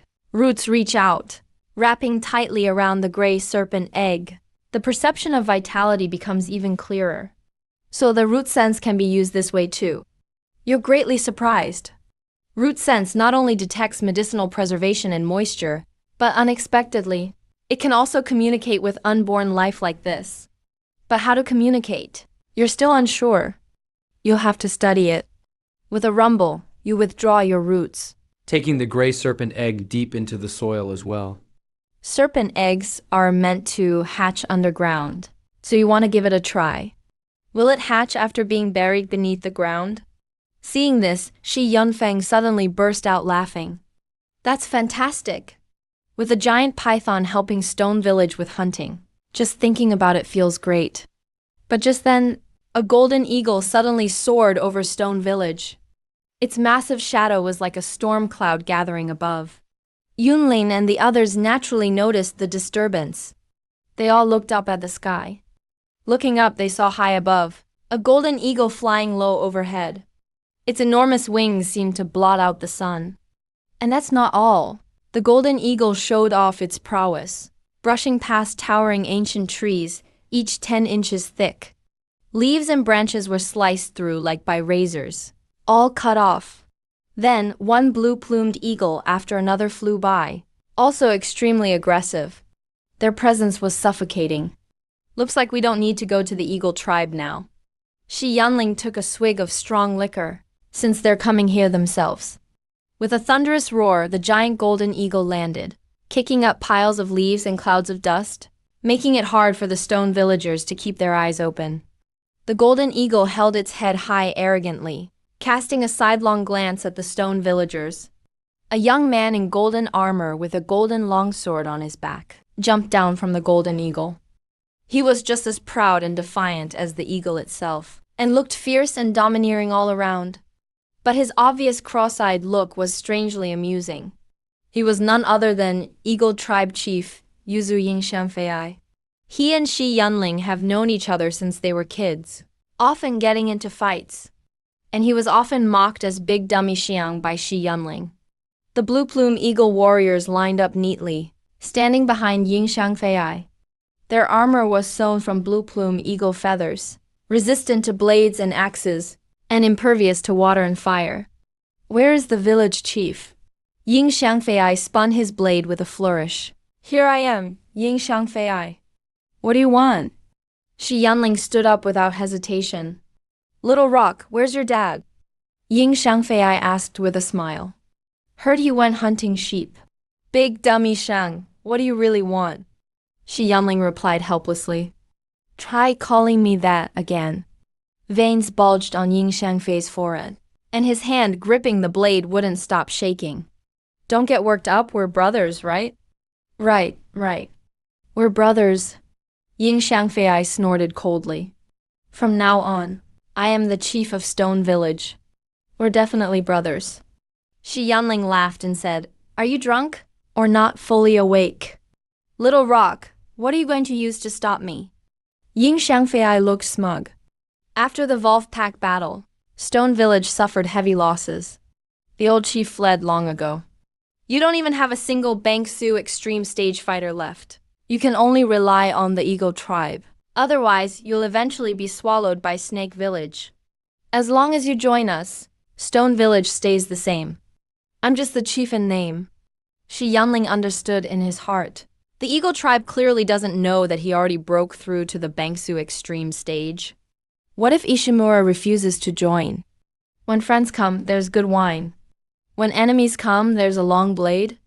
Ding Xiangfei smiled and said, You choose for yourself? We have good wine in Ishimura. I choose the long blade. Shi Yanling spoke firmly. Stop being stubborn. Otherwise, Ishimura will suffer. Ding Xiangfei threatened. Shi Yanling burst out laughing.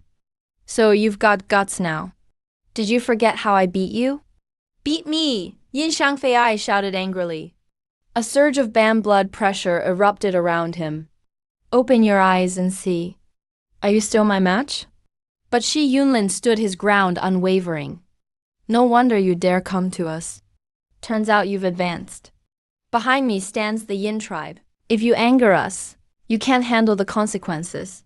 Yin Xiangfei delivered the threat. Shi Yunlin snorted coldly. The Yin tribe wants to kick us while we're down. It's not that easy. Yin Xiangfei forced himself to calm down. For old time's sake, I'll give you a chance. If you can break the golden blade in my hand with a kick, I'll turn and leave. No more words. He was sure Shi Yanling couldn't do it. Because of the golden blade's hardness in the Yin tribe, not even Ban blood power could shake it. Bro, are you being serious? Shi Yanling was amused. When I Yin Xiangfei say something, it counts. Alright, watch closely. Shi Yanling suddenly unleashed his strength. He kicked the golden blade. With a loud snap, the golden blade broke instantly. The broken blade grazed Yin Xiangfei's cheek and flew by, embedding itself in a tree. How is that possible? Yin Xiangfei was utterly shocked. His face was full of disbelief. If you can reach the Ban blood extreme, why can't I? Shi Yanling smiled. No matter how many resources you have, you're still far less talented than me. Yin Xiangfei was so furious his blood boiled. He roared, Let's go home. We came here to subdue Ishimura. If we just leave like this, we'll definitely be reprimanded. Might even get punished by having to shovel bird poop.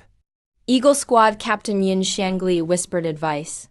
If we all rush in, the odds are in our favor. Shut up, Yin Xiangfei snapped. Do you make the decisions? Or do I? Yin Xiangli quickly went silent. Yin Xiangfei hesitated for a moment, looking at Shi Yanling. Don't get cocky. I can leave, but don't think the other Yin tribe members will let you off. Next time my dad will come himself. Will you be able to handle it? You'd better worry about yourself. I've heard your dad's whip really hurts. Shi Yunling's words made Yin Xiangfei instinctively shudder. Yin Xiangfei snorted coldly. He turned to get on the golden eagle. Shi Yanling called out to him, Wait, don't you think something's off about all this? Why should such a big achievement go to you? Your big brother is very capable. Second brother's mom's family is powerful. Third brother is smart. Why would it be your turn? Someone clearly wants you to stick your neck out. Yin Xiangfei fell silent. Shi Yunling's words hit the mark. You're trying to sow discord. I'm just telling the truth. Shi Yanling spread his hands. I've got a plan. It'll keep you from getting punished, and you can earn a big merit. But I want the eye of an old agile eagle. Take it after it dies. Yin Xiangfei was tempted. What big merit? I'm not going to harm our eagle tribe brothers. Ishimura found a valuable herb. We've already negotiated with Snake Village for a joint harvest. You take me back. Convince your dad? Let you participate in this affair. Once we get it, 3 villages split it evenly. Isn't that a major achievement? Yin Xiangfei's eyes lit up. Is that true? Of course it's true. When have I ever lied to you? Shi Yanling cleared his throat. He added, Snake Village's Zilin will join as well. Yin Xiangfei got excited. Ling Ling will go too. All right, I'll take you back. But if you can't convince my dad, don't blame me. Deal, but don't forget what I want. Shi Yanling agreed. After it's done, I'll also give you Zilin's personal handkerchief. Yin Xiangfei was overjoyed. He eagerly nodded. No problem. Let's go now. The Yin tribe is made up of 5 mountain peaks. Each peak is a village. Village chiefs live on the summits. The highest Yin Sorrow Cliff is the hunter's residence. The Yin tribe worships birds and the sky, believing that the higher they live, the closer they are to the gods. You followed Yin Xiangfei and Shi Yunling, landing on the platform of Yin Sorrow Cliff. In the center, a bronze cauldron was roasted by flames, cooking foul-smelling blood food inside. Dozens of Kinglan warriors stood on both sides, masked, holding spears. The spears still dripped with thick green liquid. The atmosphere felt off. Shi Yunling was wary. It really is off. Should we just go back? Go where? Shi Yunling looked at Yin Xiangfei in confusion. Yin Xiangfei cleared his throat. It's fine, let's keep going. Just as they walked forward, the Kinglan warriors blocked the path with their spears. What's this about? I have important business. Reporting to the squad leader, Yin Xiangfei yelled angrily. But they didn't move a muscle. So he had to shout, Dad. I've got good news. The leader didn't come out. A man in blood-red armor, with a scarlet giant sword on his back, and fierce red eyes strode forward. Big brother, where's Dad? Yin Xiangfei's lips went pale, terrified. Dad's busy with big matters. Doesn't have time for you? What good news do you have? The red-eyed man asked coldly. Yin Xiangfei stammered, unable to speak. His mind was blank. Come here, Yin Xiangqim commanded, gesturing with his finger. Yin Xiangfei slowly got closer to Yin Xiangqim. Yin Xiangqim impatiently asked, Did you take Ishimura? No, Yin Xiangfei replied nervously. Useless, Yin Xiangqim cursed. The next moment he grabbed Yin Xiangfei's hair and pressed half his face onto the piping hot bronze cauldron. Yin Xiangfei screamed in agony. His body twisted uncontrollably, but couldn't break free. He let go. Shi Yunling was furious. He drew his short spear and charged forward. But Yin Xiangqim kicked. The short spear instantly bent and broke. Shi Yunlin spat blood, staggering backward. Yin Xiangqim let go. Yin Xiangfei sized up Shi Yunlin. You've reached the Banblood extreme. Impressive, no wonder you dare storm the Yin tribe alone. Blood relatives, why are you so cruel? Are you even human? Shi Yunling was enraged. That fool can't even handle a small matter. He deserves to die anyway. I was just issuing a minor punishment. Yin Xiangqim sneered. Even an idiot knows taking Ishimura is a trap. Failing is normal. Shi Yunling felt it wasn't worth it for Yin Xiangfei. Since even fools know, he doesn't, so he deserves it even more. Isn't that even more reason to die? Yin Xiangqishang spoke confidently and forcefully. Shi Yunling was left speechless. Shi Yunling, you must be Stone Village's strongest fighter, right? If I kill you, there will be nothing standing in my way to take over Stone Village. Yin Xiangqishang revealed a cruel smile. If you want to kill me, the Eagle tribe will lose plenty of people too. Shi Yunling burst out laughing. I can kill you all by myself. Yin Xiangqishang drew his sword to hack you to pieces and throw you into the big cauldron. Cook you alive. Shi Yunling kicked over the bronze cauldron. The rotten meat and guts inside scattered all over the ground. The stench was overwhelming. You son of a bitch, are you looking to die? Yin Xiangqishang shouted angrily. He swung his sword to attack. But Shi Yunling was already prepared. He grabbed Yin Xiang and rushed into the clan chief's stone house. He had no other choice. Trying to escape would only mean certain death. His only option was to go in and take his chances. Praying for a miracle? Would the Bodhi clan help or not? Shi Yunling rushed in and started yelling, but found the clan chief wasn't there. Only a group of white-haired elders. Yin Xiangqishang chased in right after. He swung his greatsword straight at Shi Yunling's forehead. Idiot, you just walked right into the trap. Ashang, let him speak. A white-haired elder spoke slowly. He is a full-blooded extreme. Let him finish. The blood sacrifice to the Golden Eagle Elder can wait. Yin Xiangqishang immediately put away his sword. Kid, hurry up and speak. Once you finish, get into the cauldron yourself. I'm the only one who knows where the treasure medicine is. Shi Yunling paused on purpose. He looked at the elder, staring intently. The elder smiled and said, I'm Ying Changli, commander of the Golden Eagle Guards. In the eagle tribe, my words carry some weight. Skybreaker, sun chaser, rain burner, river cutter. You are the #1 war god of the eagle tribe. Ying Changli, Shi Yunling was a bit surprised. Show me your skybreaking short spear.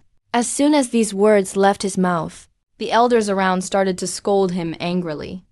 But Ying Changli was not upset. He blew an eagle whistle.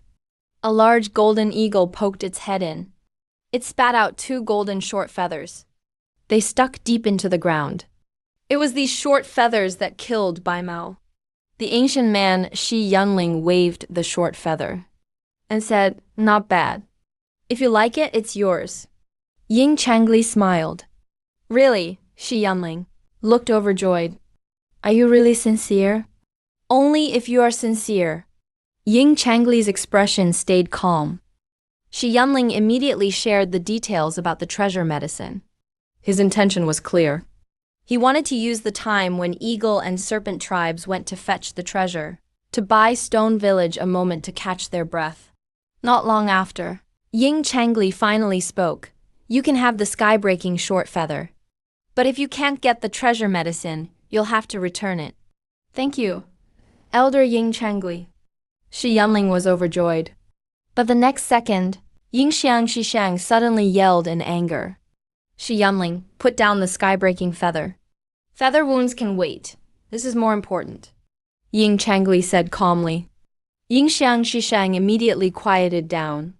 Then Ying Changli ordered him to take 3 golden eagle elders and 100 kingling eagle warriors, and set out immediately to retrieve the treasure. Before the appointed time, can Serpent Village be ready? Shi Yunling frowned. He understood instantly. Ying Changli was deliberately pushing things forward. Ying Changli patted him on the shoulder. "The gray blood Bodhi is crucial to Serpent Village. They'll make sure to hurry." Shi Yunling felt a chill in his heart. This Ying Changli seemed gentle on the surface, but is actually even more sinister than Ying Shishang. Giving him the short feather was clearly to deliberately anger Ying Shishang, so he would try to ambush Shi Yunling while fetching the treasure. Ying Changli is a truly old fox. Very, very cunning. Zhaozi has one request. Take Yin Shangfei with you, Shi Yunling suddenly said. He's still recovering. Ying Changli glanced at his youngest nephew, without a hint of pity. His injuries aren't serious. With Stone Village's burn ointment, he'll recover quickly. Shi Yunling still insisted on riding the golden eagle together with him. It's very steady upon hearing this. Ying Changli squinted, his sharp, eagle-like eyes. He couldn't figure out Shi Yunling's intentions for the moment. Yin Shangfei is a complete loser. What's the point of taking him along? Yin Changel suddenly changed his tone. I heard there's a mystical stone spirit called Ji Ling in Stone Village that can catch fire. It's quite extraordinary. It's not that special. It often loses control and burns people in Stone Village. Shi Yunling took out a black ointment as he spoke. That's why Stone Village has such great burn ointment. As he spoke, he applied the ointment to Yin Shangfei's face. The ointment truly worked wonders. Yin Shangfei, who was unconscious, woke up in no time. Right after, Shi Yunling said to Yin Shangfei, "Come back to Stone Village with me. The Stone Village hunting team will also head out.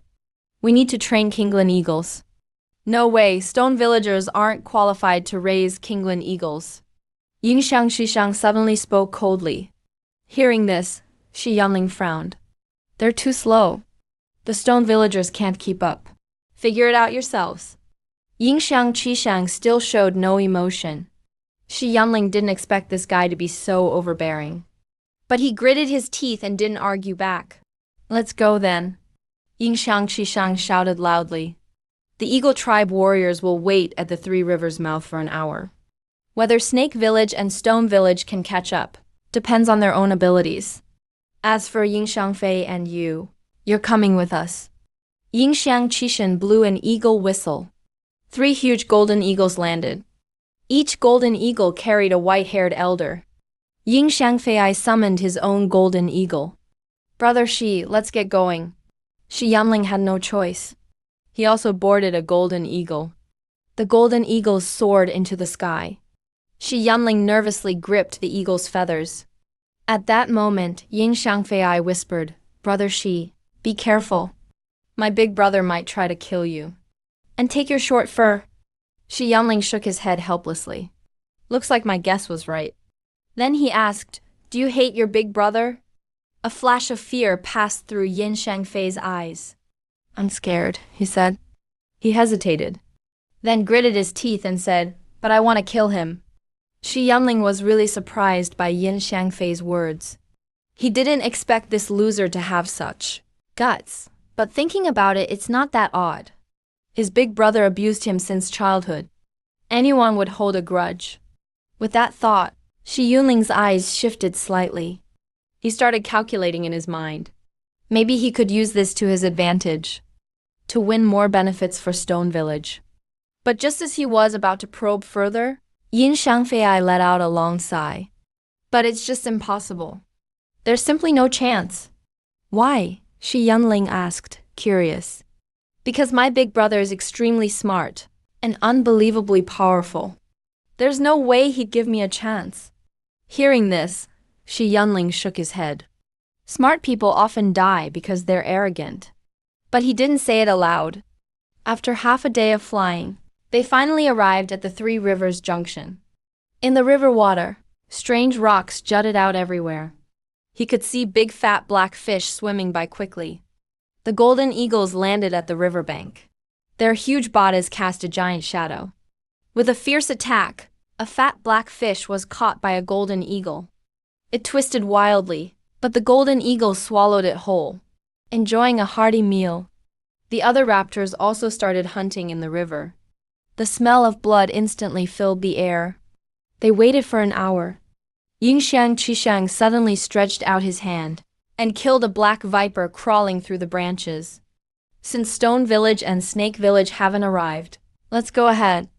"In such a hurry, aren't you afraid of getting burned?" Shi Yanling snorted coldly. "The treasure beast is guarded by powerful monsters. Don't end up losing more than you gain." Hearing this, Yingxiang Qishang sneered. "Do you think I'm as stupid as you?" He was full of confidence. Even powerful monsters don't scare him. After all, besides himself, there were also 3 golden eagle elders. They are some of the most powerful fighters in the eagle tribe. After waiting for most of an hour, Yingxiang Qishang mounted his golden eagle. He shouted loudly, "Time to go!" That talk about waiting for Snake Village and Stone Village was just for show. He really just wanted to let the eagles rest a bit, to regain energy for the journey ahead. Shi Yanling lead the way. Shi Yanling didn't argue. He gagged for a while, his face looking pained, and got on a golden eagle. Yin Xiangfei controlled his golden eagle to take off, flying toward the more dangerous and distant wildlands. After they left, the snake villagers in black armor appeared one by one, along with a giant gray python, slowly poking its head out from the river mud. "Uncle, Eagle Tribe wants to go ahead." "What do we do?" "Go after them." Shishan Chui chased without hesitation. Good thing Snake Village had a backup plan. Otherwise, the Eagle Tribe would have won. After 7 days of flying, the Eagle Tribe finally arrived above Baoyou. If it takes 7 days flying, by foot, it would take at least half a month, maybe a month. Without animal mounts, Snake Village and Stone Village simply can't catch up. The Eagle Tribe has plenty of time to hunt monsters and enjoy the blood recovery Bodhi alone. Scout Yingxiang Zhishang blew his eagle whistle, and one by one, Kingland eagles flew into the forest, then flew back out again, repeating this over and over. The situation on the ground was basically clear. There's a gray python, not too big, probably still young. The leader of the Kingland Eagle warriors reported, "There are no adult gray pythons." Yingxiang Shishang was being cautious. Normally, gray pythons come in pairs, big and small. But we haven't found any. Let's scout again. The leader led the Kingland Eagle warriors deep into the forest again. "Shi Yanling, where's the treasure medicine?" Yingxiang Shishang suddenly asked. "In the gray python's nest."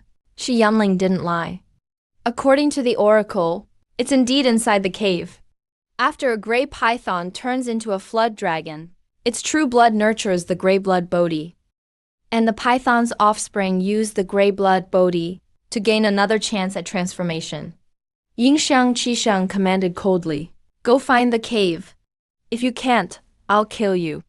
Shi Yunling snorted. "Fine, boss." Even under the search of the Golden Eagle elders, in the jungle, Shi Yunling was confident he could avoid being found. "What are you spacing out for, loser? Go with him." Yingxiang Qisheng looked at Yingxiang Fei and yelled, "Yingxiang Fei.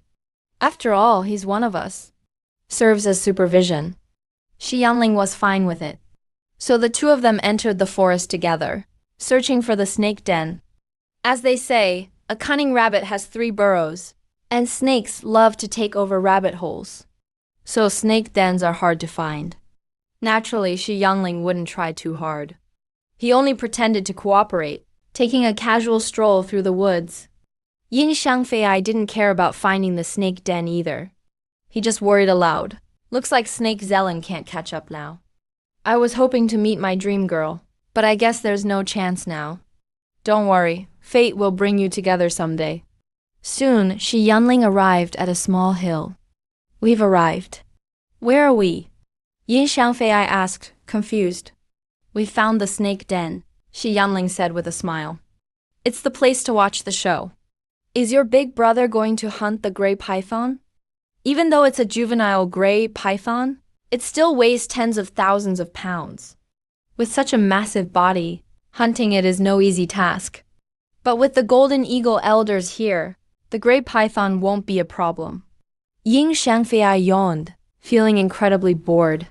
If there's anything the eagle tribe is most experienced in hunting, it's snakes. No matter how fierce the snake, just grab it, fly high, and drop it. That solves the problem. He seems determined to hunt the gray python alone. Shi Yunling narrowed his eyes.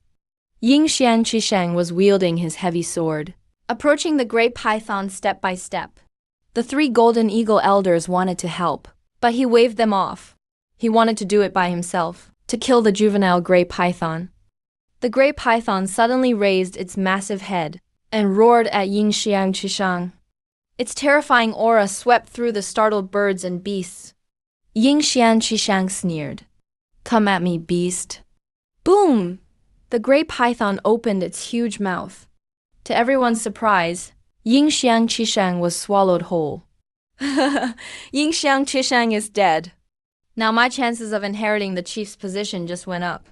Yin Xiangfei was stunned for a moment, then became ecstatic. Shi Yunling couldn't be bothered to respond. Yin Xiang isn't that dumb. Sure enough, the next second, there was a sudden loud crash. The gray python slammed heavily onto the ground in pain, twisting in agony. It screamed wildly, smashing down one tree after another. Several large wild boars moved too slowly and were crushed into mush by the gray python. With a splat, a huge fountain of blood burst from the gray python's body. Then a long gash appeared. Yingxiang Qisheng, holding his greatsword, climbed out from the gray python's belly, laughing loudly, like a demon born from the depths of hell. This ruthless young chief is not only cruel to others, but also cruel to himself. He could have easily killed the gray python, but insisted on going inside its belly. Is it absolute confidence or utter madness? Meanwhile, the gutted gray python let out a howl, curled its body, and fled into the depths of the forest. Yingxiang Qisheng wiped the blood off himself as he chased after it, ordering, "Beast, it will definitely return to its den." One by one, the Kingling warriors hurried after them. Seeing this scene, Yin Xiangfei was stunned. He was extremely disappointed. How did he survive that? What a monster. Shi Yunling spoke up. "Let's go see if they've found the den yet." The direction the gray python fled was exactly where the den was located. I have to say, Yingxiang Qisheng used the gray python to find the way, and it was truly clever. Soon Yin Xiangfei and Shi Yunling followed the tracks and arrived at a cave. Outside the cave, Yingxiang Qisheng and his group had surrounded it with their men. Ready to attack at any moment, Shi Yunling, you deliberately hid the location of the cave to stall for time, right? Yingxiang Chishang sneered. In the end, the gray-blooded Bodhi is still mine. In other words, the gray-blooded Bodhi belongs to him alone. He won't share it with the snake village or she village. And even the eagle tribe can't have it. No one else can get the gray-blooded Bodhi. With it, I can glimpse the cave heaven realm. Yingxiang Chishang rambled on endlessly. If I reach the cave heaven realm, your tricks and snake village's tricks are nothing. Although Shi Yunling's heart was surging with turmoil, he still answered calmly, then go ahead and see. Even if Yingxiang Chishang does get the gray-blooded Bodhi, Qi Yunling wouldn't care now. After all, their chances of getting this treasure were never high, and the Shi village had little hope to begin with. If Yingxiang Chishang monopolizes it and Snake Village, there would surely be endless conflict. When that happens, the two forces will be locked in endless war, and the village will finally get a chance to catch its breath. Just then, a golden eagle elder spoke up. There's a very dangerous presence inside the cave. We should send a few volunteers in to check it out. So-called volunteers are basically being sent to their deaths. The Kingling warriors heard this.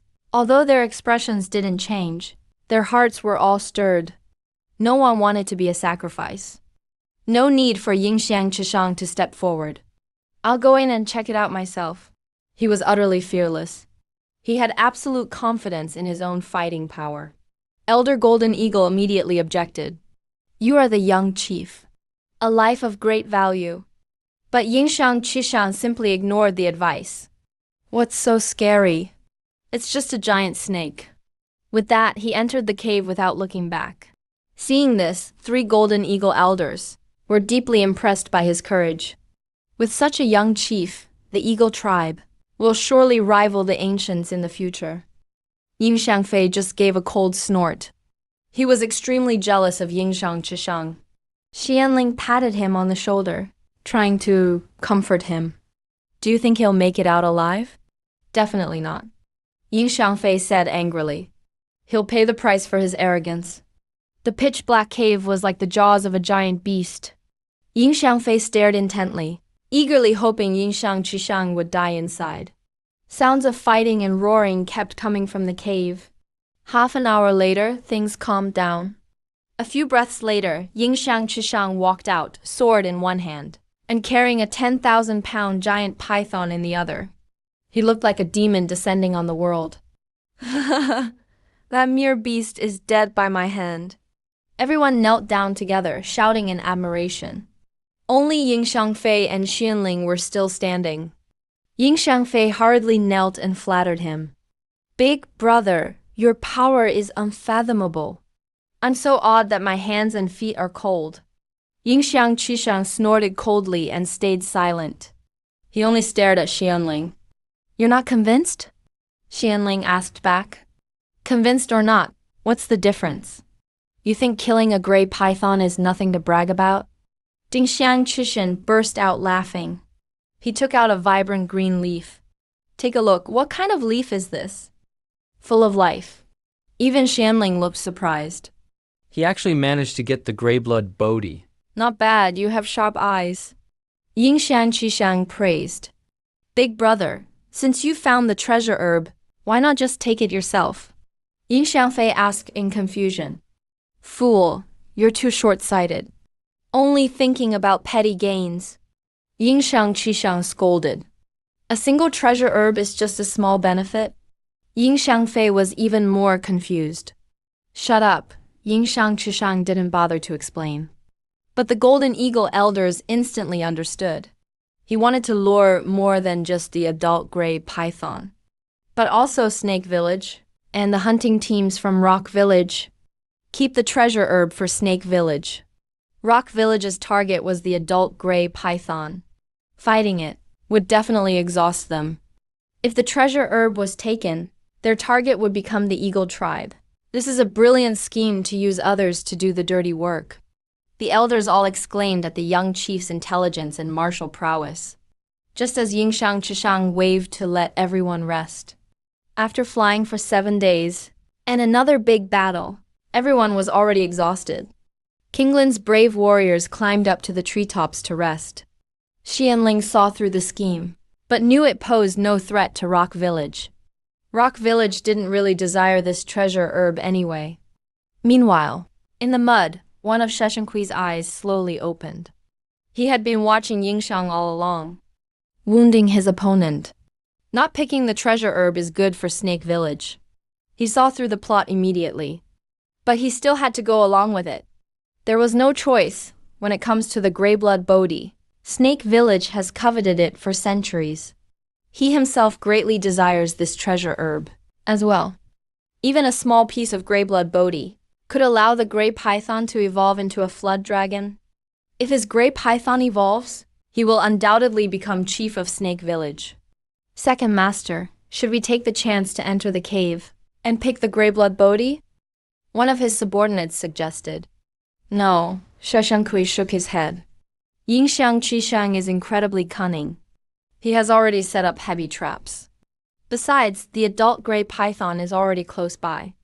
Others might not notice them, but Snake Village people can sense it right away. An adult Grey Python is just too huge and gives off the aura of a dragon. Hold still. Xie snorted coldly.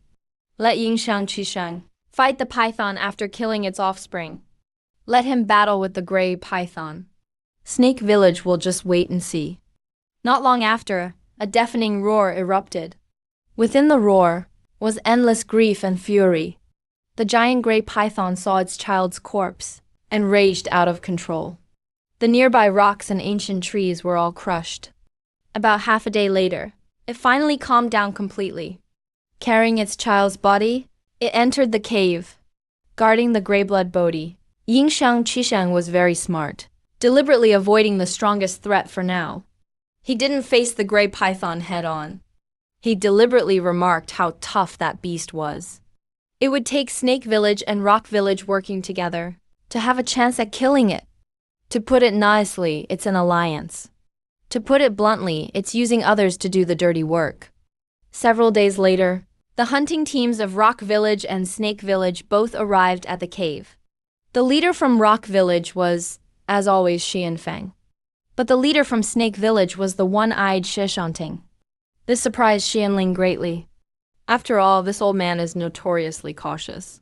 He would never leave Snake Village unless necessary. Uncle Snake, why are you here? Xianling asked. Shishanting didn't explain much.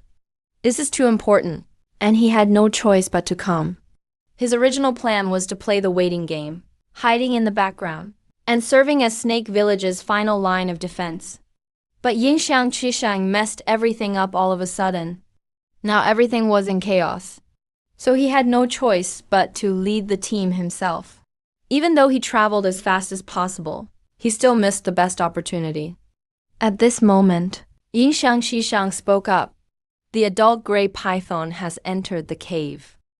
Guarding the Greyblood Bodhi, your Snake Village knows Grey Pythons best. How about a 3-village alliance, with Snake Village as the leader? Shishanting nodded. That's fine, but our Snake Village wants a bigger share of the treasure herb. Is that a problem? Of course not. Yingxiang Qishang agreed. That's what he said. But if Snake Village suffers heavy losses in the battle, then Shishanting won't have any say. The Grey Python is inside the cave. We can smoke it out. Once it's out, the 3 clans can attack together. As Shishanting finished his words, Yingxiang Qishang immediately commanded the Golden Eagles and Kingling Eagles to get in formation. In the next moment, the Golden Eagles and Kingling Eagles soared into the air, circling endlessly in the sky, forming a terrifying killing formation. Every raptor could dive down to attack at any moment. Shishanting also waved to get his forces in position. With his own green-gray python as the formation center, the iron-footed pythons began to churn through the earth, also forming a deadly stranglehold formation. Interestingly, Xianling spotted a one-eyed iron-footed python, the old friend he had fought before. Not to be outdone, Xianfeng called his team to form up, shouting loudly, but the Rock Village hunting team just looked confused. We Rock Village folks don't have formations? Formations and treasure trees are very powerful means, but unfortunately, Rock Village has neither. Really? Xianfeng coughed awkwardly. Our chicken hunting team will serve as the backup force. That's pretty supportive of you. Xianling also chimed in. We're the backup force. Upon hearing this, the people of Shiken said nothing. But Yingxiang Qishang disagreed. The chicken hunting team should be the first wave to charge. Xianlin immediately cursed. Charge my ass. Are you sending us Shiken folks to our deaths? Yingxiang Qishang said coldly. Seizing the treasure medicine and fighting an adult gray python is basically a suicide mission. Didn't you see how I barely survived fighting the young gray python? Wasn't it full of close calls? Anyway, Shiken won't charge in the first round. Xianlin snorted coldly. Don't even think about it. Yingxiang Qishang smiled and said, if Shiken doesn't charge, you lose the right to claim the treasure medicine. You're out. Before this, he naturally didn't dare let Shiken get disqualified, because only Xianling knew the exact location. But now, Xianling was no longer of any use. Fine, we're out. Xianling agreed without hesitation. But Xianfeng shouted loudly, no way, such a treasure medicine. Shiken must get a share too. Xianling cursed. Get a share? For what? You think your teeth are good enough for that? Take our brothers and retreat. After saying that, he turned and left. Xianfeng was stunned. He didn't expect they'd actually give up the treasure medicine. He hesitated for a long time, before finally leading the group to follow. Are we heading straight home? Xianling kept a blank face. No need. Let's hide out in a cave and see how things play out. See what the final result is? If there's a chance to pick up something, then we can make a move? If not, it's no big deal, because the plan has already succeeded. Snake Village and the Eagle Tribe are now completely at odds over the treasure medicine. Soon, the people from Shiken reached a cave. Xianfeng sniffed the air lightly. His expression changed. That's the scent of gray python. Don't tell me some giant snake is going to climb out. Xianling stayed calm. That's right, this is another exit of the gray python's den. What are we doing here? Xianfeng asked in confusion. Either we go home, or let's just attack the thing. Don't rush. Xianling shook his head and said, this hunt, Shiken will be the ones who profit most. Because we have the guidance of the Sword Tomb Sacred Tree, he has absolute information advantage. Really? Xianfeng said excitedly. If Shiken can get the treasure medicine, will you be able to glimpse the Heaven's Cave? Even if you can't, creating a few Scarlet Blood Supreme warriors would still be amazing. If our clan produces several Scarlet Blood Supremes, plus with Lord Ji Ling's help, we can totally secure our standing. Meanwhile, a huge fire started at the other end of the cave. Thick black smoke drifted inside the cave. Shishantang stood in front of the blaze and tossed some bluish-black poison into the flames. A strange smell spread instantly, mixing with the smoke, attracting the gray-furred creature. This is Snake Village's unique poison. Shishantang, your eyeballs. Are they the masterpieces my second uncle Ying Changli sculpted blind? Yingxiang Zhishang suddenly spoke up. What's your problem? Shishantang said coldly. Is your second uncle dying? Or is it your uncle's golden eagle? Yingxiang Qishang snorted with a mocking laugh. If he's dead, then you won't have a chance to take revenge, right? I'm just telling you, don't think about poisoning us while you have the chance. My second uncle's been through training. The Eagle Tribe isn't afraid of poison. Relax. Even if I were to use poison, I'd never aim it at the Eagle Tribe. Shishantang smiled as he spoke. What kind of poison are you using? Yingxiang Shishang sounded a bit uneasy. A poison that'll drive the gray python insane. Shishantang grinned, showing his white teeth. Yingxiang Zhishang instantly shouted angrily, Are you out of your mind? The gray python went berserk. Its combat power would increase dramatically. Shishantang laughed. That's actually good news for us. Good news, my ass. Yingxiang Zhishang was furious. The gray python's combat power had soared. The warriors of the Eagle Tribe would inevitably get involved. Suddenly, a furious roar erupted. Amid thick billowing smoke, a gigantic gray python burst out. Its two eyes were like two wan moons, enormous and hollow. Before anyone could react, what happened? Hui Meng had already charged out, making a beeline for Yingxiang Chishang. That's right. It ignored all the deadly traps above and below, headed straight for Yingxiang Chishang. Beast! Yingxiang Chishang cursed loudly. He swung his broadsword at Hemang. Hemang struck with a powerful bite, shattering the sharp broadsword instantly. If Yingxiang Chishang hadn't dodged quickly, half his body would have been mauled. What are you all waiting for? Attack! Go! Attack! Yingxiang Chishang roared. His heart was bleeding. That broadsword had accompanied him for years. It was a weapon gifted to him by Eagle Chief Lai, extremely valuable. Never thought it would be bitten to pieces by the gray python. Attack! Shishantang led the hunting party to charge. Shekan Bangsu was an incredibly powerful warrior. Even knowing there was an eagle tribe plot involved, he still fought with disregard for his own life, attacking wildly. They couldn't help it. The lure of the Greyblood Bodhi was just too great. Even the three Golden Eagle elders dared not slack off. They charged in unison. They wanted to drag the gray python into the air and smash it to death. With a swoosh, one golden eagle clutched the python's vital spot. Its steel hook-like talons dug deep into the skin. Elder Golden Eagle was overjoyed. He hadn't expected to succeed right away. Once he succeeded, the others would have a shot too. Even the Spirit Eagle could succeed. But the very next second, the gray python roared madly. It didn't care about the raptor attacking it, and charged right at Yingxiang Chishang. That beast's true target, from start to finish, was always Yingxiang Chishang. Even with a golden eagle grabbing its vital spot, it held on tight, but didn't care at all. Damn, Yingxiang Chishang kept backing up. Why is this beast hell-bent on killing me? Xishan Tang, did you drug it to make it this crazy? They're trying to ambush their allies. He's very powerful. But in front of the gigantic, frenzied gray python, He didn't dare fight it head-on. you killed it. The kid is covered in blood and scent. If it doesn't hunt you, who should it hunt? Xishan Tang never controlled wild gray pythons as a means of attacking enemies. If they had, Sheiken would have unified the three major powers long ago and become the strongest tribe.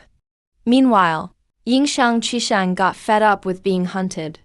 He actually charged right in? Went hand-to-hand with the gray python. He punched the python's head, but its skull was unharmed, while his own hand was left bleeding profusely. Yingxiang Qishang hurriedly pulled out a golden eagle skull bone and put it on his head. On the skull bone shimmered ancient life glyphs unique to golden eagles. Each marking Contained powerful mysterious energy. Break for me!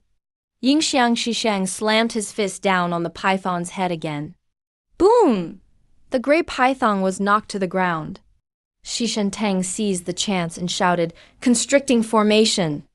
A swarm of iron-foot pythons rushed forward. A green-gray python opened its wide jaws and bit down on the gray python's tail. Shekan warriors each wielded curved blades, and all charged at the black python together. Xishan Tang used his serpent gaze, and the previously crazed black python suddenly became still, taking the attacks without resistance. Seeing this, Yingxiang Qishang immediately mounted his golden eagle, shouting, "Let's go! I'm taking its gallbladder." The golden eagle dove down, aiming straight for the python's vital spot. He didn't even know where he got the curved blade, but with terrifying force he hacked at the python's weak point. That nearly split the python in half. The leaves of the ancient trees nearby were stained bright red. Yingxiang Qishang burst out laughing. "Beast, this time you're dead for sure." He swung the curved blade again, slashing at the python's biggest wound. Then the skull on his head once again glowed with ancient script. With a single strike, he sliced the python clean in two. "The python gall is mine." Yingxiang Qishang seized the moment to dig out the gallbladder. This is a rare medicinal treasure. It'll be perfect for soaking in wine later. But unexpectedly, the gray python managed a dying counterattack biting off the golden eagle elder's wing in one snap. The elder flapped hard, but still couldn't take off. The black python seized the chance to coil around him, trying to squeeze the monster to death. Yingxiang Qishang erupted in rage, hacking furiously at the black python's head with the curved blade. The others quickly joined the attack, easing the pressure. Soon, under wave after wave of attacks, the black python's breath ceased. It was stone dead. But the golden eagle elder was also gravely wounded. Even if he heals, he'll never soar as he once did. Xishan Tang, you despicable scoundrel. You made my tribe lose a golden eagle elder. Yingxiang Qishang roared. He originally wanted to kill with a borrowed knife, using the black python to devastate Shaken's hunting team. But things didn't go as planned. It turned out nothing like he imagined. Young chief, what do you mean by that? Xishan Tang feigned ignorance, looking completely innocent. Honestly, he had it coming. Yingxiang Qishang was just unlucky. Killing with a borrowed knife was clever, but he forgot. Shaken understands serpents best. Entering their area of expertise, trying to scheme against Shiken, was bound to fail. Xishan Tang drove the black-gray python mad, just to protect his own people. Once it went berserk, it basically wouldn't attack its own kind. Thanks to Yingxiang Qishang's scent, the black python would go crazy attacking him. And that's exactly what happened. Damn it! Our eagle tribe should get more of the treasure. Yingxiang Qishang roared. But Xishan Tang replied with a smile. Let's just split it evenly. We, Shaken, even though we did most of the fighting, aren't asking for extra. Yingxiang Qishang immediately objected loudly. We eagles are the main force. We should get a larger share. To his surprise, Xishan Tang agreed cheerfully. Fine, you can have a larger share. I've already sent someone to fetch it. In fact, he'd already stationed people in hiding, just waiting to snatch the treasure. Who told you to send someone in? Yingxiang Qishang roared furiously, striding toward the cave, intending to collect the treasure himself, only to see a woman dressed all in black, already holding the jade box with the gray-blood bodhi inside, standing there. Seeing the jade box, Xishan Tang and the others immediately rushed over, forming an impenetrable shield around her. That's not all. Xishan Kui, who'd also been hiding, had already set up a surround. Surround the entire eagle tribe. What do you mean? Yingxiang Qishang asked coldly in return. Xishan Tang laughed and said, Nephew, gray blood bodhi is far too important to Snake Village. Can you give it up? Hearing this, Yingxiang Qishang suddenly burst out laughing. You people from Snake Village sure have some guts. But Xishan Tang kept calm and said, Don't get worked up. As your elder, naturally I won't let you suffer any loss. Let's make a deal. I'll help you become the chief of the eagle tribe. How about it? Who do you think you are? Do you even deserve to say that to me? Yingxiang Qishang shouted angrily. Attack! Tear these traitors apart. With a roar, the golden eagles and kingling eagles dove in to attack. One of the golden eagle elders protected Yingxiang Qishang and urged loudly, Young chief, leave first, we'll hold them off. The people of Snake Village have already gone all in. They're no match. Now, the only chance is to give up protecting the medicine. Bullshit! I won't retreat a single step. With that, Yingxiang Qishang led the charge. Seeing this, everyone from the tribe could only grit their teeth and follow him. Snake Village and the Eagle tribe fought from day to night, then from night to day again. They killed each other for 3 whole days and nights. The people of Stone Village just watched the whole time. Shi Yunfeng was extremely anxious. Several times he wanted to lead the hunting team in to get a share. But Shi Yunling held him back every time. Both sides lost heavily, and although Snake Village's 2 gray pythons, and Eagle Tribe's 2 golden eagles, none of them died. If Stone Village got involved, they would become a target for both sides. So doing nothing is the best choice. Shi Yunling suddenly asked. Yinxiang Fei'ai, do you still want to kill Yingxiang Qishang? Yinxiang Fei'ai wanted to go help several times too, but was stopped by Shi Yunling every time. What do you mean? Yin Xiangfei's expression changed slightly. Not only did he lose his golden eagle, Maybe your chance is coming. It's true that Yinxiang Qishang is strong. Besides, a nobody hunting a tribe's genius. I'm afraid he won't have a good ending. A chance? Yan Shanfei hesitated, at a loss. Toward Yinxiang Qishang, he felt only hatred. He just couldn't do it. But making him kill his own blood relative is far too difficult for him. But under the continuous attacks from Snake Village, at this moment, Shi Yinling asked, Shi Yanfeng, where's the short spear Uncle He made for me? The short spears, Shi Yanfeng called out. A hunting team member walked over carrying a wooden stake, with sharp black short spears stuck all over it. Uncle He made them from the Snow Wolf King's spine bones. Such deadly killing energy. Shi Yanling pulled out a short spear. It pierced the skin right away, and lightly tapped it on his finger. And a bead of blood oozed out. What about the wolf bone bow? Shi Yanfeng took out a huge bone bow, and pulled it hard, vibrating the mountains and forests. It hummed and buzzed. Nice. Shi Yanling was very satisfied, and sensed arrows flying toward him. Uncle He worked day and night, and 3 blacksmiths died from exhaustion. They didn't die for nothing. We'll definitely bring a better life to Stone Village. Shi Yanling mourned for them. These weapons, they're coming, Shi Yanfeng suddenly said. Not far away, Yinxiang Qishang looked extremely wretched, staggering and fleeing. He'd also lost an arm. Shi Yanling smiled and said, He's poison. I'll go finish him off. Shi Yanfeng looked excited and was about to rush out. But Shi Yanling shook his head and stopped him. Now is the perfect time for a sneak attack with arrows.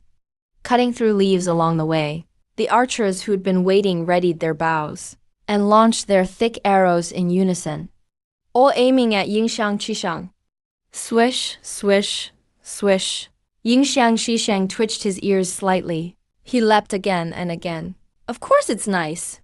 Trying to dodge. But there were too many arrows. One lodged in his chest, and he couldn't dodge 3 of them. One pierced through his left arm, which could have killed him for good. And another was about to hit his left eye, but he barely dodged the most fatal one. The strongest genius of the Eagle tribe's younger generation was no joke, said Shi Yanling. Yinxiang Shisha, and threw them aside with a backhand motion. Pulled out the arrows, shouting, You dare ambush me? Shouting, You dare ambush me? The arrow flew close. Shi Yanling swiftly reached out and caught it. He gripped it tightly. He immediately tossed aside the arrow. Slowly he revealed himself. You've really fallen from grace. Despicable scoundrel. You're all just lowlifes. Yinxiang was furious and anxious. Snake Village's sneak attack. Stone Village's betrayal too. He was so angry he could barely control himself. Don't get worked up, Shi Yanling said with a smile. Hand over the treasure medicine, and I'll let you leave. Yinxiang laughed loudly. Shi Yanling, don't think you're so clever. If I die, can Stone Village even survive? Stone Village and Snake Village will all die. Get ready to face the wrath of the Eagle tribe. That won't matter to a dead man like you. Shi Yanling drew out a black dart. When he saw this scene, Yinxiang's face was full of arrogance. Do you really think you can kill me? Even now, in this state, he was still as arrogant as ever. Give it a try. Shi Yanling threw dart after dart. Each one aimed straight for Yinxiang's vital points. Yinxiang roared in anger. Ancient patterns on his body lit up one after another. His previously weak aura surged up in an instant. His strength and speed skyrocketed like never before. Bang, bang, bang. Every black dart was knocked to the ground. Fool, you've thrown away your darts. What weapons do you have left? Saying this, Yinxiang picked up a dart. He started to swing it. Now Shi Yanling was unarmed. You forgot I still have the sky-splitting darts. Shi Yanling pulled out 2 golden darts. They were given to him by Ying Changli, and they were the weapons Yinxiang Qishang dreamed of having. Good, good. Yinxiang Qishang laughed heartily. You think you can kill me with the sky-splitting dart? Very well, he said. He advanced instead of retreating. The 2 darts clashed repeatedly. Sparks flew everywhere. Neither of them defended at all. It was just attack after attack. No wonder he's the strongest prodigy of the eagle tribe. Shi Yanling couldn't help but praise. Even in this state, his fighting power was still terrifying. You'll see, I'll wipe out Stone Village. Ying Xiang hurled dart after dart. Even before, his attacks were really just a distraction to escape. That's what he's doing now too. After throwing the darts, he immediately turned and ran. Turning your back on me is a bad habit. Shi Yanling narrowed his eyes. He threw the sky-splitting dart. The first dart missed. It landed deep in an ancient tree. The second one struck Ying Xiang squarely in the back. It almost pierced right through. It was a truly devastating and deadly wound. Ying Xiang coughed up blood violently. He gritted his teeth and pulled out the sky-splitting dart, and with all his strength threw it back. He hoped to slow Shi Yanling's advance with this. But in reality, Shi Yanling wasn't rushing his attack. He was waiting for Yin Xiangfei's decision. Big brother, I'm here to save you. Yin Xiangfei helped Ying Xiang up. He whispered, I still have my golden eagle. We can make it back to the Yin tribe. Ying Xiang shouted angrily. Useless. Now you show up? I've almost been killed already. Don't be mad, big brother. Yin Xiangfei's face looked awkward. Now's the perfect moment. Perfect, my ass. Yin Xiang raised his hand, wanting to slap him, but then felt a chill at his chest. He found a curved blade embedded there. Why can't you just talk properly? At this moment, Yin Xiangfei's face was ice cold. If only he'd spoken nicely, maybe things would have ended differently. Ying Xiang killed. He struggled as the light faded from his eyes. He really never expected that after a lifetime as a hero, he'd die by the hands of the younger brother he always looked down on. When he saw this, Shi Yanling joked, You just killed the top prodigy of the Yin tribe. Now you're number one. Don't make fun of me. Yin Xiangfei gave a bleak smile. I'll probably end up a lonely ghost. I can't even return to the eagle tribe. Why are you so pessimistic? Shi Yanling reminded him. You're a hero of the eagle tribe. What? Yin Xiangfei was stunned. Shi Yanling continued.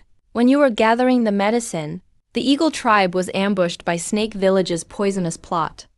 Elder Golden Eagle fought desperately on the tribe's first day, and the young chief Ying Xiang was killed in battle. You fought alongside your big brother. You're one of the last warriors of the eagle tribe. When you return, you should raise your oath. Avenge your big brother. Wipe out Snake Village. Everything adds up perfectly. Yin Xiangfei would unquestionably be hailed as the eagle tribe's hero. Yin Xiangfei was dizzy with confusion. His mind just couldn't keep up. Honestly, when he killed Ying Xiang, it was just a moment of impulse. If Ying Xiang had just said a few kind words, he wouldn't have killed him. What's wrong? Shi Yanling asked. Isn't it all true? Snake Village really did ambush us. The eagle tribe poisoned Ying Xiang, severed his arm. Even without you or me, he probably wouldn't have survived. Yes, Yin Xiangfei gritted his teeth. Snake Village is truly vile. They'll do anything for the blood awakening totem. But the real mastermind. At this, Yin Xiangfei's eyes suddenly cleared. It was you. Snake Village is evil, true. But Shi Yanling, who planned all of this, is the true culprit. Shi Yanling didn't even deny it. For Stone Village to survive, I had no other choice. If not for the treasure medicine, Snake Village and Eagle Tribe's next target would have been the weakened Stone Village. You have dirt on me, and I have dirt on you. Yin Xiangfei finally calmed down. We killed Ying Xiang together. If the Eagle Tribe looks for revenge, neither of us will get away with it. Exactly. Shi Yanling nodded, signaling his agreement. Yin Xiangfei's mind suddenly cleared. So you're going to help me. Not just help me fool the Yin tribe, but also help me become the clan chief. Shi Yanling hesitated. Helping him fool the Yin tribe was necessary, to protect himself too. But helping him become the new chief was much harder. Even though Ying Xiang was dead, there were still many strong rivals. His chances were still slim. Then Yin Xiangfei spoke up. Among my brothers, some are powerful themselves and have many allies behind them. With Stone Village supporting me, I might still have a chance to compete. Stone Village may be the weakest of the three major powers now, but it's still got a deep foundation. If I can rise to the top, I'll repay Stone Village for sure. Alright, Shi Yanling finally decided. Let's swear a blood oath. Okay, Yin Xiangfei cut his palm. Shi Yanling followed suit without hesitation. Their bloody palms slapped together. They swore a blood pact. Never betray one another. Then Yin Xiangfei hoisted Yin Xiang's body onto his back. He suddenly remembered their promise from before. The personal handkerchief of Shi Zelen we agreed on earlier. Even now, he still remembers this. Haha, no problem. Shi Yanling smiled as he took out an emerald green handkerchief. You actually have it. Yin Xiangfei snatched it away. A faint fragrance wafted into his nose, making him feel refreshed and relaxed. The sensation made his scalp tingle with pleasure. It's his scent. It's the scent of that great beauty. Have some self-respect. Shi Yanling was somewhat speechless. You are the great hero of the Eagle Tribe, leading the Eagle Tribe warriors to the gates of Snake Village. In order to sue for peace, the other party can only offer the patriarch's daughter to marry you. That is what a real man does, not showing off a scented handkerchief. Hearing this, Yin Xiangfei's eyes suddenly lit up. This plan is simply brilliant. Not only does it avenge the Eagle Tribe, but his own happy life will be complete. Go now, Shi Yanling warned. Do not let the secret slip. Don't worry, I can handle this. Yin Xiangfei took the injured Yin Xiangqi and took flight. Shi Yanfeng looked at the receding golden eagle. He asked, is this kid reliable? Regardless of whether he gets caught, the Eagle Tribe's primary target can only be Snake Village. This point is beyond doubt. Because Snake Village has the gray blood Bodhi. As the saying goes, a man's wealth is his own ruin. The Eagle Tribe will do everything in their power to seize the precious medicine, to stop Snake Village's gray python from transforming into a flood dragon. Then what about us? Are we going home? Shi Yanfeng asked somewhat unwillingly.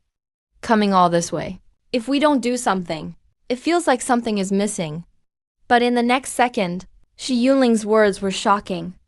We're going to find another precious medicine. What?